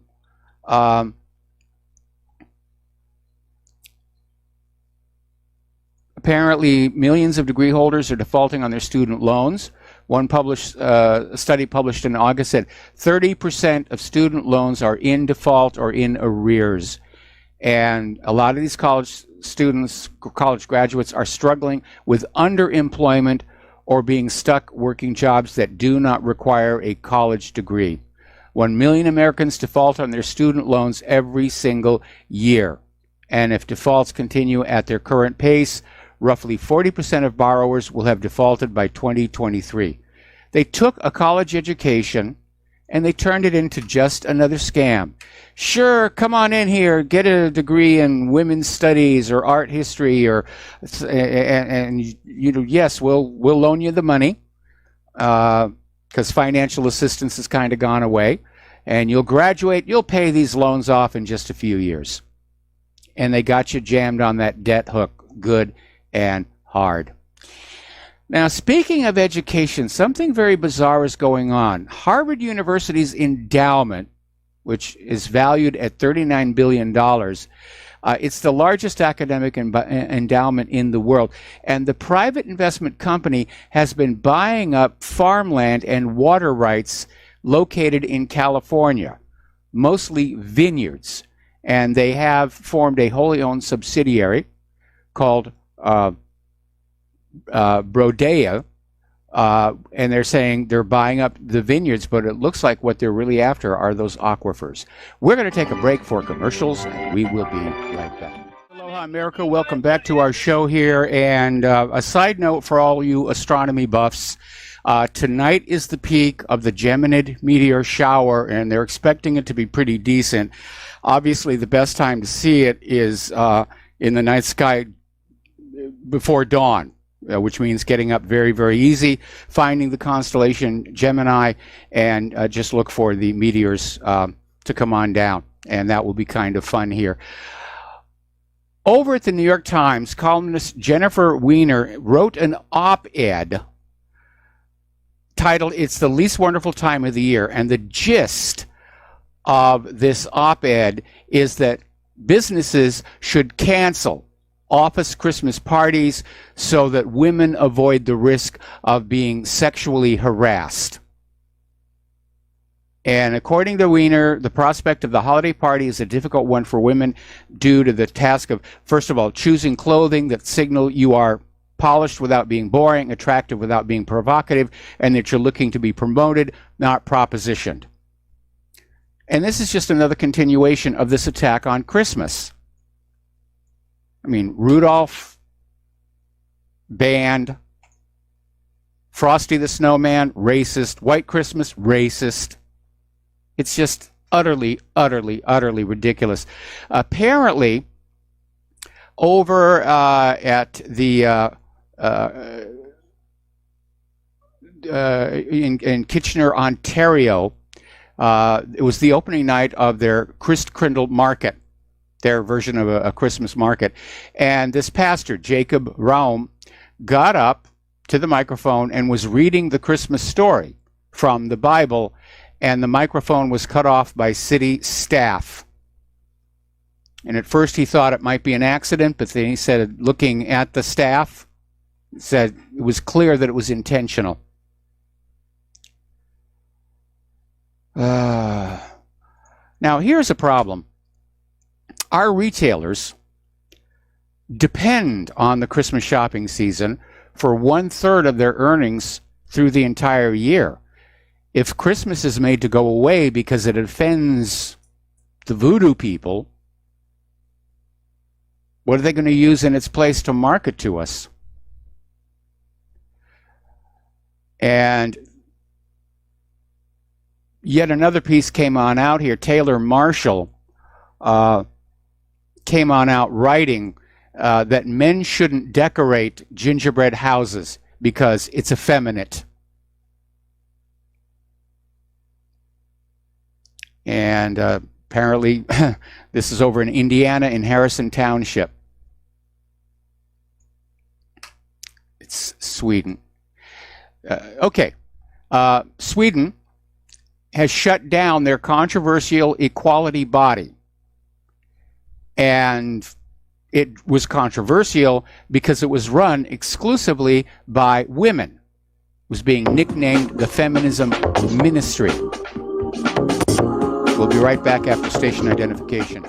Aloha, America. Welcome back to our show. Hour number 3. The phone lines are open, 800-313-9443. So we're talking about this situation in Sweden where they had this Swedish Gender Equality Agency, which was unveiled by the government of Sweden last January. And it quickly caught the nickname the Feminism Ministry because it was run exclusively by women. And it will now close down. Parliament adopted a new budget by center-right moderates and Christian Democrats. Now, they're going to be funded through the end of 2019, so they've got a year to kind of wind things down. But again, how do you have gender equality when only one gender is in charge of that agency? It was kind of dumb. As you know, over in New Jersey, there is a concern over this recently passed law that it is now a felony to possess a gun magazine capable of holding over 10 rounds of ammunition. Now, it's a wildly unconstitutional law. It instantly criminalizes hundreds of thousands of New Jersey citizens who legally acquired normal capacity firearms magazines, which include 17-round pistol magazines and 30-round rifle magazines, as tools of self-defense. So questions were being raised about enforcement. Now, they're expecting people to just turn in the magazines or to get them modified. so they'll only hold the required number of bullets. But apparently, the New Jersey State Police told Breitbart News they will not rule out house-to-house enforcement of the new magazine ban, meaning they plan to conduct house-to-house arrests and searches and gun magazine confiscations. This is real Nazi-style stuff. And it further underscores the entire purpose of the Second Amendment, which is to stop government tyranny.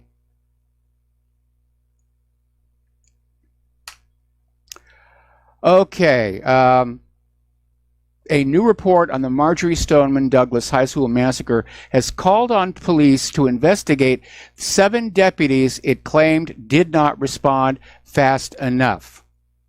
The Marjory Stoneman Douglas High School Public Safety Commission found that the Broward Sheriff's Office displayed deficiencies in everything from training and command to individual performance in response to the Parkland shooting.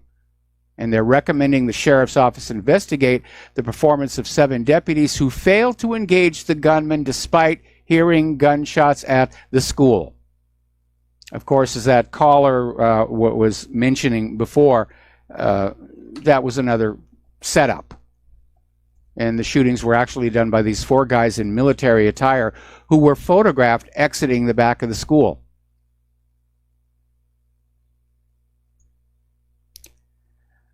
Now, the Trump administration is moving to scrap an Obama-era rule which allows criminal students like accused Parkland shooter Nicholas Cruz to stay out of the criminal justice system in the name of fighting systemic racism.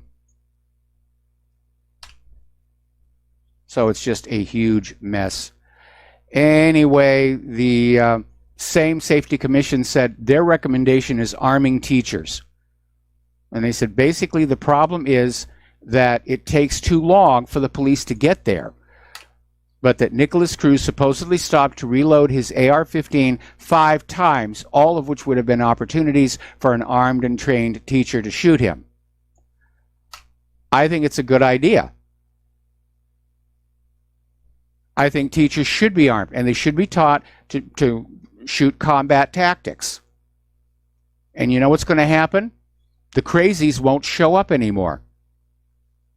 Have you noticed all of these mass shootings always occur in a gun-free zone? I know I can go on in and just have fun. Nobody's going to shoot back. You got to take down all those signs that say gun-free zone, put up signs that say half the houses in this neighborhood have guns. You guess which one. So let's talk a little bit about computers. 6 years ago, the Saudi Aramco's computer servers were hit with what was called the Shamoon malware. And apparently it has now come on back. And they have detected a file infected with Shamoon in its database virus total. Now, the malware was uploaded from Italy, and it's a different form from the previous 2 variants. They've made changes. Those move through networks via pre-programmed credentials. This one stays on the computer it is installed on first. There is no command and control infrastructure that would allow the attackers to communicate with the virus, and what the virus does this time is encrypt all files irreversibly rather than replacing them with politically significant images. So this is an attack weapon. This is a malware sent into somebody's servers to permanently, irreversibly encrypt all the files to make them useless. We're going to do a shout out now to our on-air affiliates who are just now rejoining the network. And this may be a new trend because over at techdirt.com they have a story about how British spies are saying that they're moving away from bulk data collection, and instead they're learning how to focus on bulk equipment interference. Now, the problem with bulk data collection is there is so much of it and no real way to sort through it all to find what you're looking for. That's why NSA really never found any terrorists here. So the British spies are now focusing their efforts on mass interference with electronic devices. And at the time the investigatory powers bill was passing through Parliament, it was signed into law in 2016. Electronic interference hadn't been used, but was already seen as an alternative to bulk interception. So they want to go on out and just jam your machines here. Okay, there is a company called BriefCam, and they put out thermal imaging surveillance cameras, and their latest model allows police to identify people by gender, body size, and more interesting, skin color. Now, thermal imagers, yeah, you can pretty much figure out the gender and the body size. Skin color, that's pretty interesting. And apparently this is their video synopsis version 5. And it's hooked into apparently a system where they can identify individuals in cars in real time. So we're being surveilled here. Now, as you know, I'm using DuckDuckGo as my search engine for the most part. And the CEO of DuckDuckGo has come on out saying that Google is using location data that puts entire zip codes into politically biased filter bubbles. In other words, they're filtering what people are reading, and they're changing the filters based on where they live, so that people in different neighborhoods are getting different information. So this was coming from Gabriel Weinberg in an interview in Business Insider. So the filters are changing based on where you are here. Down in Australia, the Australian Competition and Consumer Commission has recommended overseeing the commercial activities of Google and Facebook in order to protect smaller tech firms. In its preliminary report released Monday, the ACCC called for a powerful new body which would have the authority to demand information as to how the two companies adapt their algorithms and investigate how both giant tech companies might be interfering in politics here. So let's go on back here. Okay. Now, interestingly enough, down in Tennessee, U.S. Representative-elect Mark Green is a vaxxer, a vaccine truth person.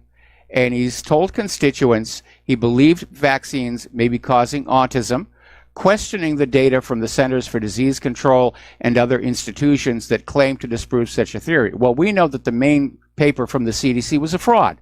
One of the authors blew the whistle and said the data was cherry-picked to get the result the CDC wanted. So Republican Mark Green, who's the congressman-elect from Clarksville, who also happens to be a medical doctor, expressed hesitation about the CDC's stance on vaccines.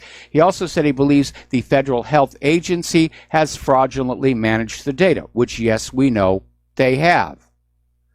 Now, his remarks came in response to an audience question at a town hall meeting in Franklin from a woman identifying herself as the parent of a young adult with autism, and the woman was concerned about possible cuts to Medicaid funding, at which point Green said, "Let me say this about autism. I have committed to people in my community up in Montgomery County to stand on the CDC's desk and get the real data on vaccines, because there is some concern that the rise in autism is the result of the preservatives that are in our vaccines." So good for this guy. Going to be a one-term representative, but good for him anyway. Story coming out of Great Britain. Apparently, there was this mother, Helen Spilsbury, who noticed that her son Jack on Sunday was coming down with a rash.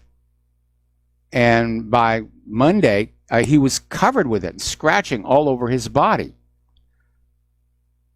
Now, they went to the doctors and originally thought he might have hand, foot, and mouth disease, but they went to the doctor and confirmed that Jack had measles. In fact, it was the worst case the doctor had ever seen. And the mother was shocked because Jack had had both of the MMR jabs when he was younger. He had that triple vaccine for measles, mumps, and rubella, and it simply did not work. So they had to call up the school and warn everybody. Apparently it was a very contagious form of measles, and they had to call up the school and say, get to everybody who was near Jack over the last few days because they're going to be sick. Okay. Now, over at the Large Hadron Collider, it's going to be offline. They're taking it offline for upgrades. It will not be activated again in 2021. And so for those of you worried about the accidental creation of a quantum black hole, you can breathe easy. No more particle smashing for a while. Now, up in Canada, the Canadian equivalent of CNN has published research letters, CBC abortions and sterilizations here. So they're out there with a chart of so-called emission savings. Having one less child is ranked in the high impact category of 58.6. So they're trying to combine the global warming scare with the depopulation agenda.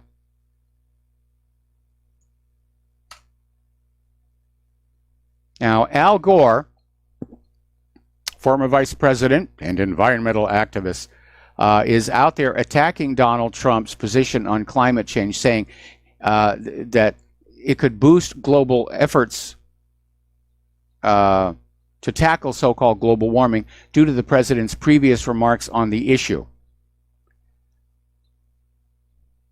And he went on to say that much of what Trump says is nonsense.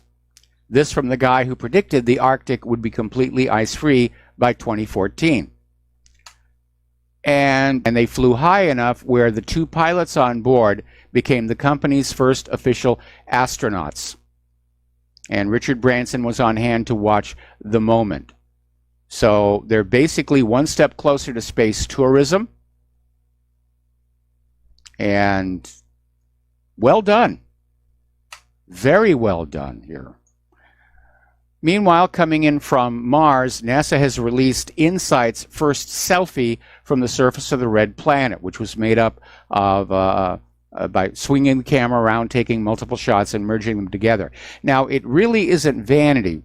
What they're doing is they're trying to survey the area underneath InSight before it puts down its instruments and starts digging into the ground.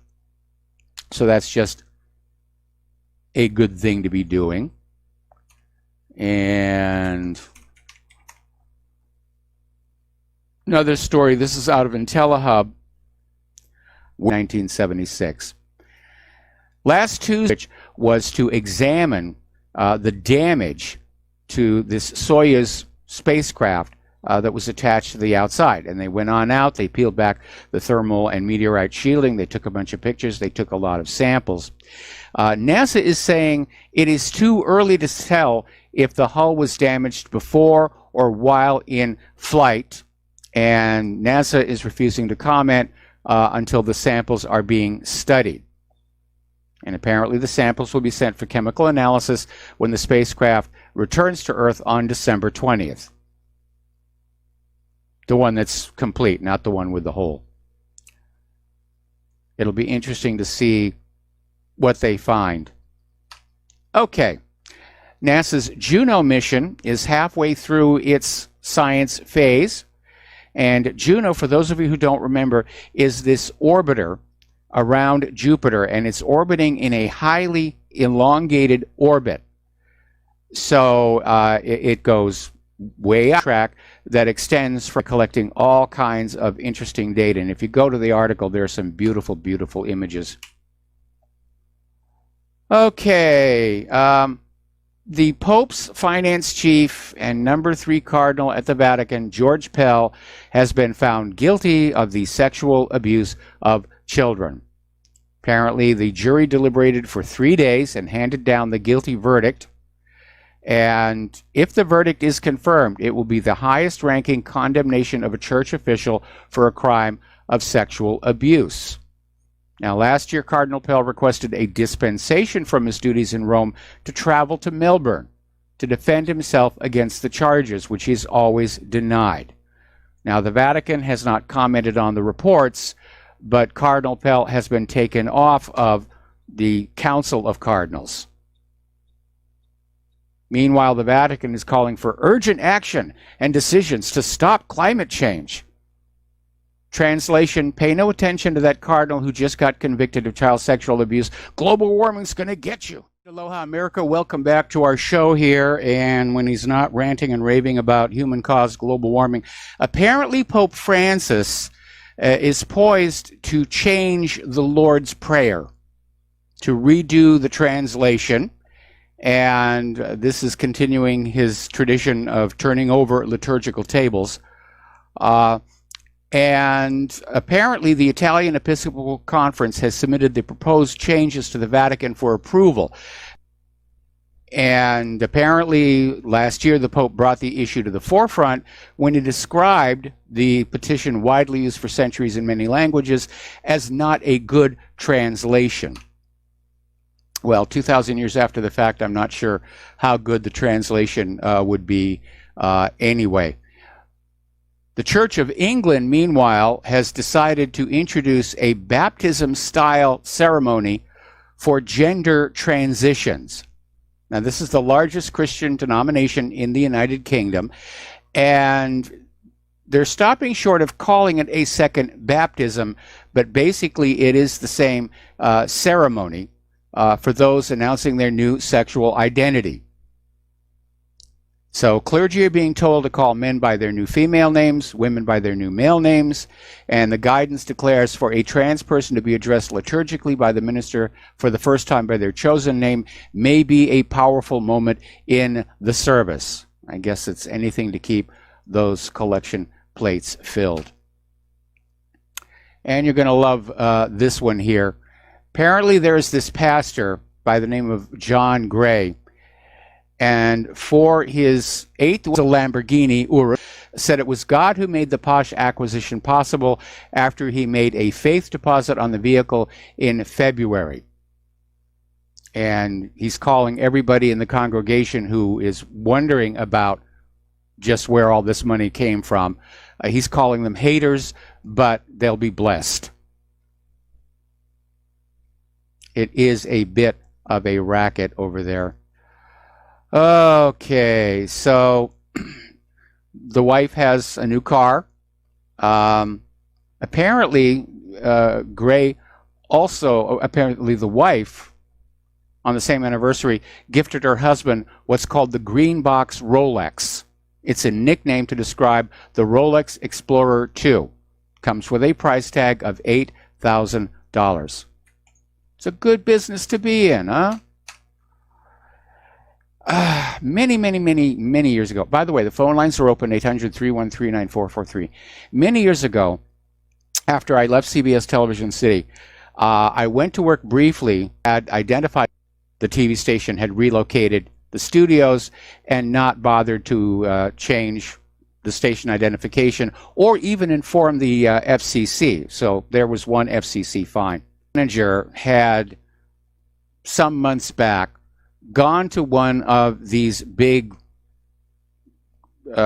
revelation sermons where it was predicted God was going to come destroy the earth on thus and such a date, and the station manager believed it, thought it was absolutely true. And so he diverted the station's resources to 24 hours a day. Get the message out. The world is coming to an end. Repent now. And didn't show, it didn't show the paid-for programming or the paid-for commercials. And so the day that the world was supposed to end came and went. The Lord didn't show up. And the station was left with a big stack of bills they never thought they were going to have to deal with, including a major tax bill from the state of California. at which point our station manager basically kind of vanished, and we were left trying to keep the station going by ourselves. And when I first got there, they were doing some dumb things. I mean, for their news program, they were just literally clipping columns out of the newspaper and reading them on air. And that could have gotten them into trouble because they were reading them verbatim. They weren't commenting. There was no analysis. They weren't paraphrasing. It was just verbatim. So I went down to a radio station that was just down the road, and I was still a member of the Magic Castle. And I'll tell you the rest of the story when we come on back from this commercial break. And aloha, America. Welcome back to the show. And I'm actually getting a whole bunch of emails saying, you know, which station was it? And I'm not going to say because the call letters have been acquired by another company. It's a completely different entity, and I don't want to embarrass them. But it was just a very bizarre situation. I mean, there was one day we walked into the control room at the start of the broadcast day, and we found the video director and one of the camera girls just going at it on the ground. And the reason I'd been hired there is that there was a provision in the tax code of the time where TV and radio companies, well, all companies, TV and radio companies, had to turn over their equipment every so many years to sort of make sure that the equipment providers stayed in business.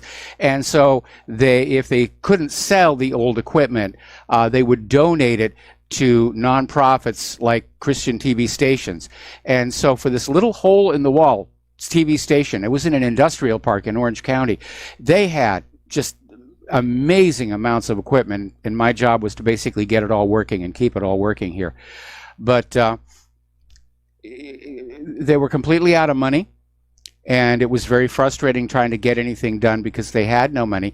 Somebody had actually donated a brand new antenna for the transmitter, which was up on Mount Wilson, but they didn't have the money to actually get it installed. So we were still working on this little tiny antenna with no broadcast footprint. In fact, what was really weird was my parents' home was halfway between the studios in Orange County and Mount Wilson, and they still couldn't pick up the channel. And I mean, it got so crazy toward the end there. We were just on the air for the bare minimum amount of time to keep the license active, and then it all kind of fell apart. One of these days I'm going to write a book about that. Okay, we're getting an update about why John Huber did not show up. At least the story is being put on out that the FBI has opened an investigation, or has an open investigation, into the Clinton Foundation, and that's why he didn't show up, because he didn't want to compromise that, or at least that's the story. Personally, I think he didn't want to wind up in Fort Marcy Park. Okay, there is a new scam that's out there, and I actually got one of these myself. And it's popping up all over the country. And there's an email message that basically it's being sent to businesses. And apparently some people have bought into it. There have been evacuations. And basically what the email says is that one of your employees has been compromised and works for me, and they have planted a bomb inside your place of business. And unless you send blah, blah, blah, blah, blah Bitcoins to this wallet address, the bomb will go off and your business will be destroyed, and other businesses will pay more in Bitcoins because of the example. So this is happening all over the country. I even got one of these. I think this is upping the ante on the one about, hey, we hacked into your webcam and we caught you abusing yourself in front of the porno pages. So,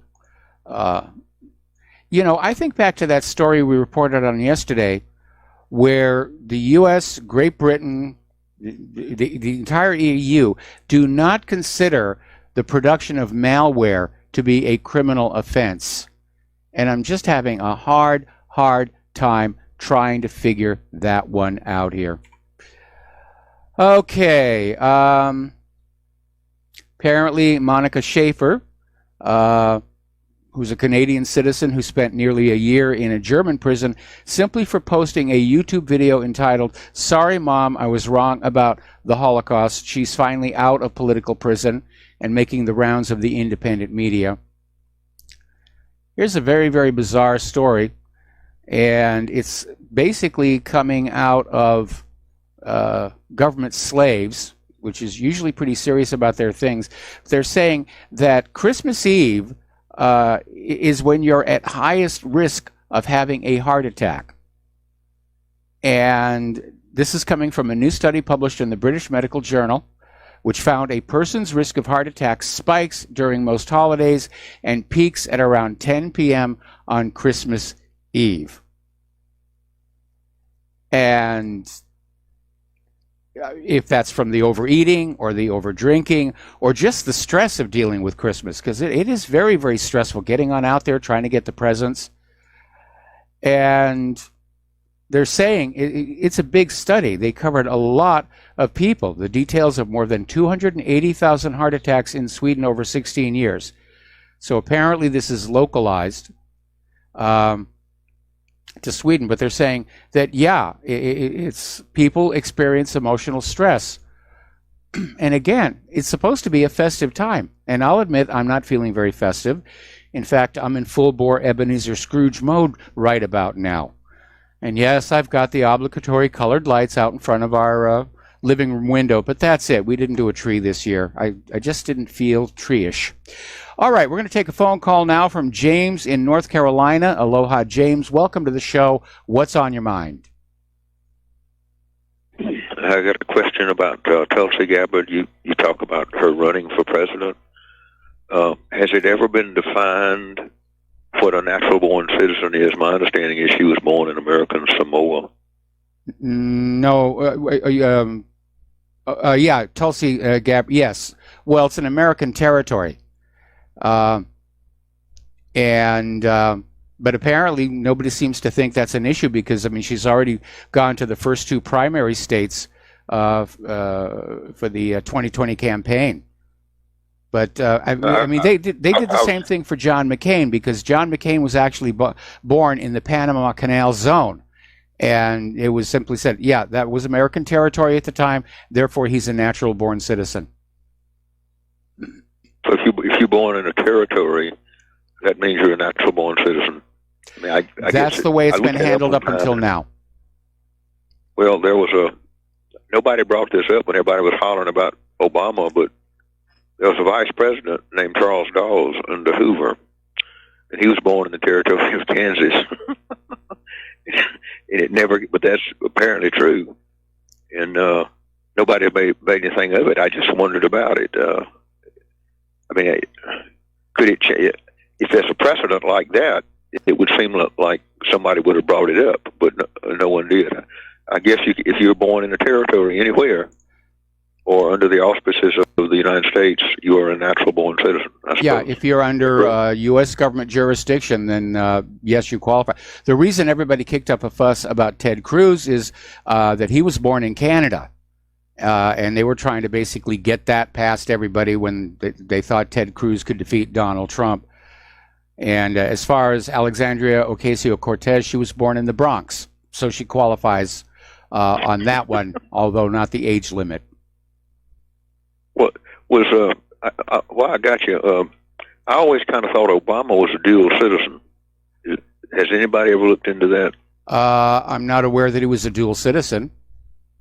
Well, a lot of people said when he lived in Indonesia, that because his father was Indonesian and he went to some kind of school or something, that there was no way that he could have done that had he not been an Indonesian citizen. It's entirely possible, and I know there was a big stink over the fact that when Obama applied for college financial aid, he listed himself as a foreign student. But again, the issue, he was born here. I know people who knew the family, and I've confirmed it. The reason for that faked birth certificate, and by the way, this was very common back then, okay? Barack Obama's mother became pregnant with a guy named Frank Marshall Davis. He was a fellow student at UH Manoa.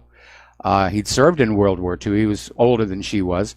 And he was funding his way through college as a pornographer. And Mom was one of the models. And things just got out of hand, and little Barry was born. Then later on, when she met Obama Sr. and they got married, rather than go through that whole rigmarole of an adoption, they just had the birth certificate reissued with the new name. And that being back in the 60s, and there being a lot of love childs and everything, that was actually a very common practice back then. Okay, that's all. Thank you, Mike. All right, thanks an awful lot here. And we're getting in a interesting story here. People are starting to now report on what was presented at the House Oversight Committee hearing. And apparently these whistleblowers, these Clinton Foundation witnesses, say that John Huber and their team lost their evidence. They had to send it 3 times. So John Huber was not being a good guy. And so 2 Clinton Foundation whistleblowers spoke at the hearing, along with Tom Fitton from Judicial Watch. And Meadows told the audience today the Department of Justice was unwilling to make John Huber available for the hearing today. So that little Twitter saying that Huber couldn't testify because of the active FBI investigation, more fake news here. So Huber was assigned by then Attorney General Jeff Sessions to investigate the controversies about Hillary Clinton, and the Clinton Foundation was obviously part of the cover-up. That government is just rotten to the core. There is no redeeming quality anywhere in that federal government. It's just amazing here. Okay.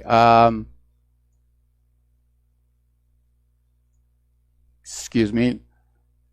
More stuff is coming in. By the way, did you notice that when the oversight hearing began, there was a shooting scare out at Columbine, which resulted in 24 schools being shut down and evacuated. And I think they were hoping that the corporate media was going to pay attention to that, which they didn't really, because there wasn't enough blood or any blood.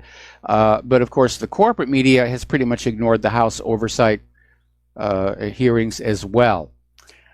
Meanwhile, apparently Trump's inauguration spending is now under criminal investigation by the feds. They are really after him, and I don't know why. He's giving them absolutely everything that they want. Are they that scared that he might all of a sudden turn around and say, hey, all of these crimes were committed? Anyway, the Trump inauguration spending, the probe is looking into whether the committee misspent funds and top donors gave money in exchange for access to the administration. Well, go back to that Democrat who was testifying this morning at the House Oversight Committee. Yeah, top donors, when they give money, it's for access. It's for favors. That's what politics is really all about. So it's amazing. Apparently, the Clinton crony lawyer, may have lied in court testimony. It appears that she did. And now, of course, if she did, how can anybody take her seriously while she's trying to pursue charges against others for supposedly lying under oath? Well, it's because of the classic hypocrisy. It's okay for me to do this if I can get away with it here. Okay. Gary Lineker over at the BBC, he's accused of breaching BBC guidelines and told to keep his political views to himself as cricketing icons are drawn into the Brexit Twitter spat that's erupted between ex-England footballers. So everybody's talking about it, and the BBC is trying to silence it, much the way that our social media is trying to tamp down the discussion, as it were. Let's see. Yellow vests are spreading to other countries. We already know that they're in Sweden, Netherlands, and up in Canada. So that's really going to... I really do think that is going to be something significant. It's just got so much momentum. And if you really think about it, the issues that are driving the protests, they're universal. These are not problems that are simply confined to France. They're problems we're all dealing with all over the world. And I think it's great that people are standing up and making their displeasure known. I don't want to see it go violent, but I recognize the possibility that it very likely could. All right, now, let's see. Apparently over at the Rutherford Institute, they're now demanding that the TSA amend their screening procedures regarding the pat-downs of children, that they need to respect the parents' right. And we know some of those pat-downs are very intrusive, very invasive. And they've brought Claire to tears when she's had to go through that, because she doesn't want to go through those scanners. We don't know what that's doing. All we know is that somebody made a fast buck putting them in the airports here. Okay, somebody, hang on a second. I got an email regarding that story about Christmas heart attacks. I can tell you from personal experience that we see a lot of myocardial infarctions after a good snowfall. Utah, when I lived there, reason shoveling heavy snow is very cardiac. If you have any narrowing in your coronary arteries, you will find out when you start to throw heavy snow, clearing your driveway. We made a point to move out patients from the ICU on those days. We expected significant snowfall. Well, that actually does make a lot of sense. That really does make a lot of sense.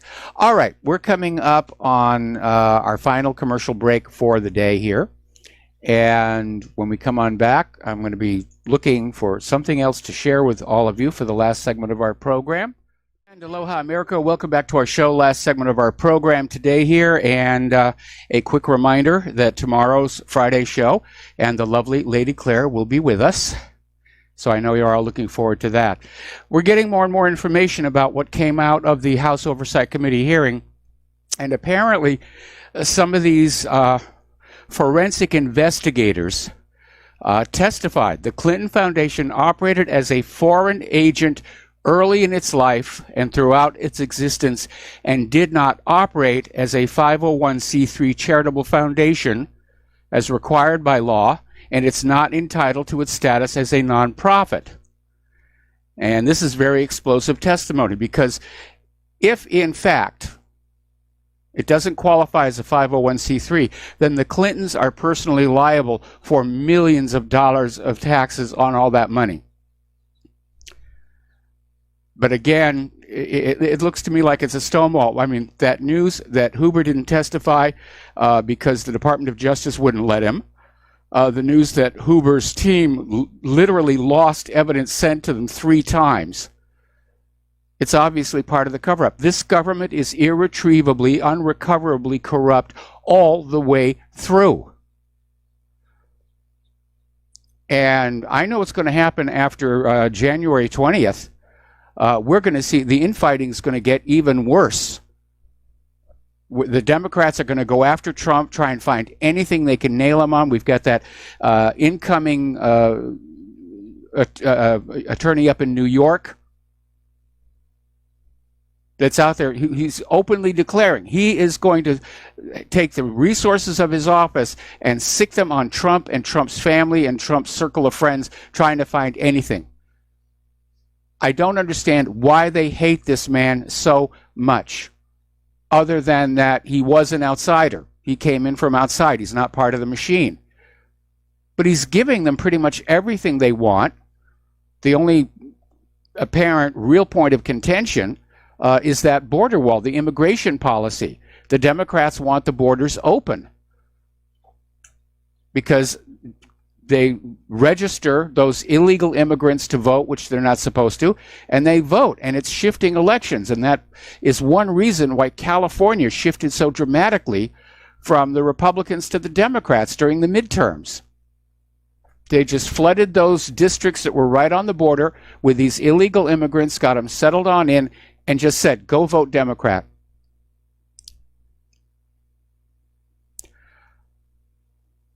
I never thought I would live to see the day where there was this much open corruption coming out of Washington, D.C. And even when I started doing all of this going on 25 years ago, yeah, it'll be quarter of a century this year, I knew there was some corruption. I could see it. I had experienced it. I didn't realize it was so pervasive throughout the entire system. And I hope it all comes crashing down. I really do. That would be good for the United States. It would be good for the rest of the world. Okay, there's the music time for me to get on out of here and get something useful done with the rest of the day. Please stay tuned for John Stadmiller. I'm sure he's got lots of stuff he wants to tell you. Please take what you learn here, share it with everybody that you know. Do word of mouth or email. The corporate social media is a desert now. So please donate to Republic Broadcasting. Donate to whatreallyhappened.com. We'll be back tomorrow, Friday. Aloha, America.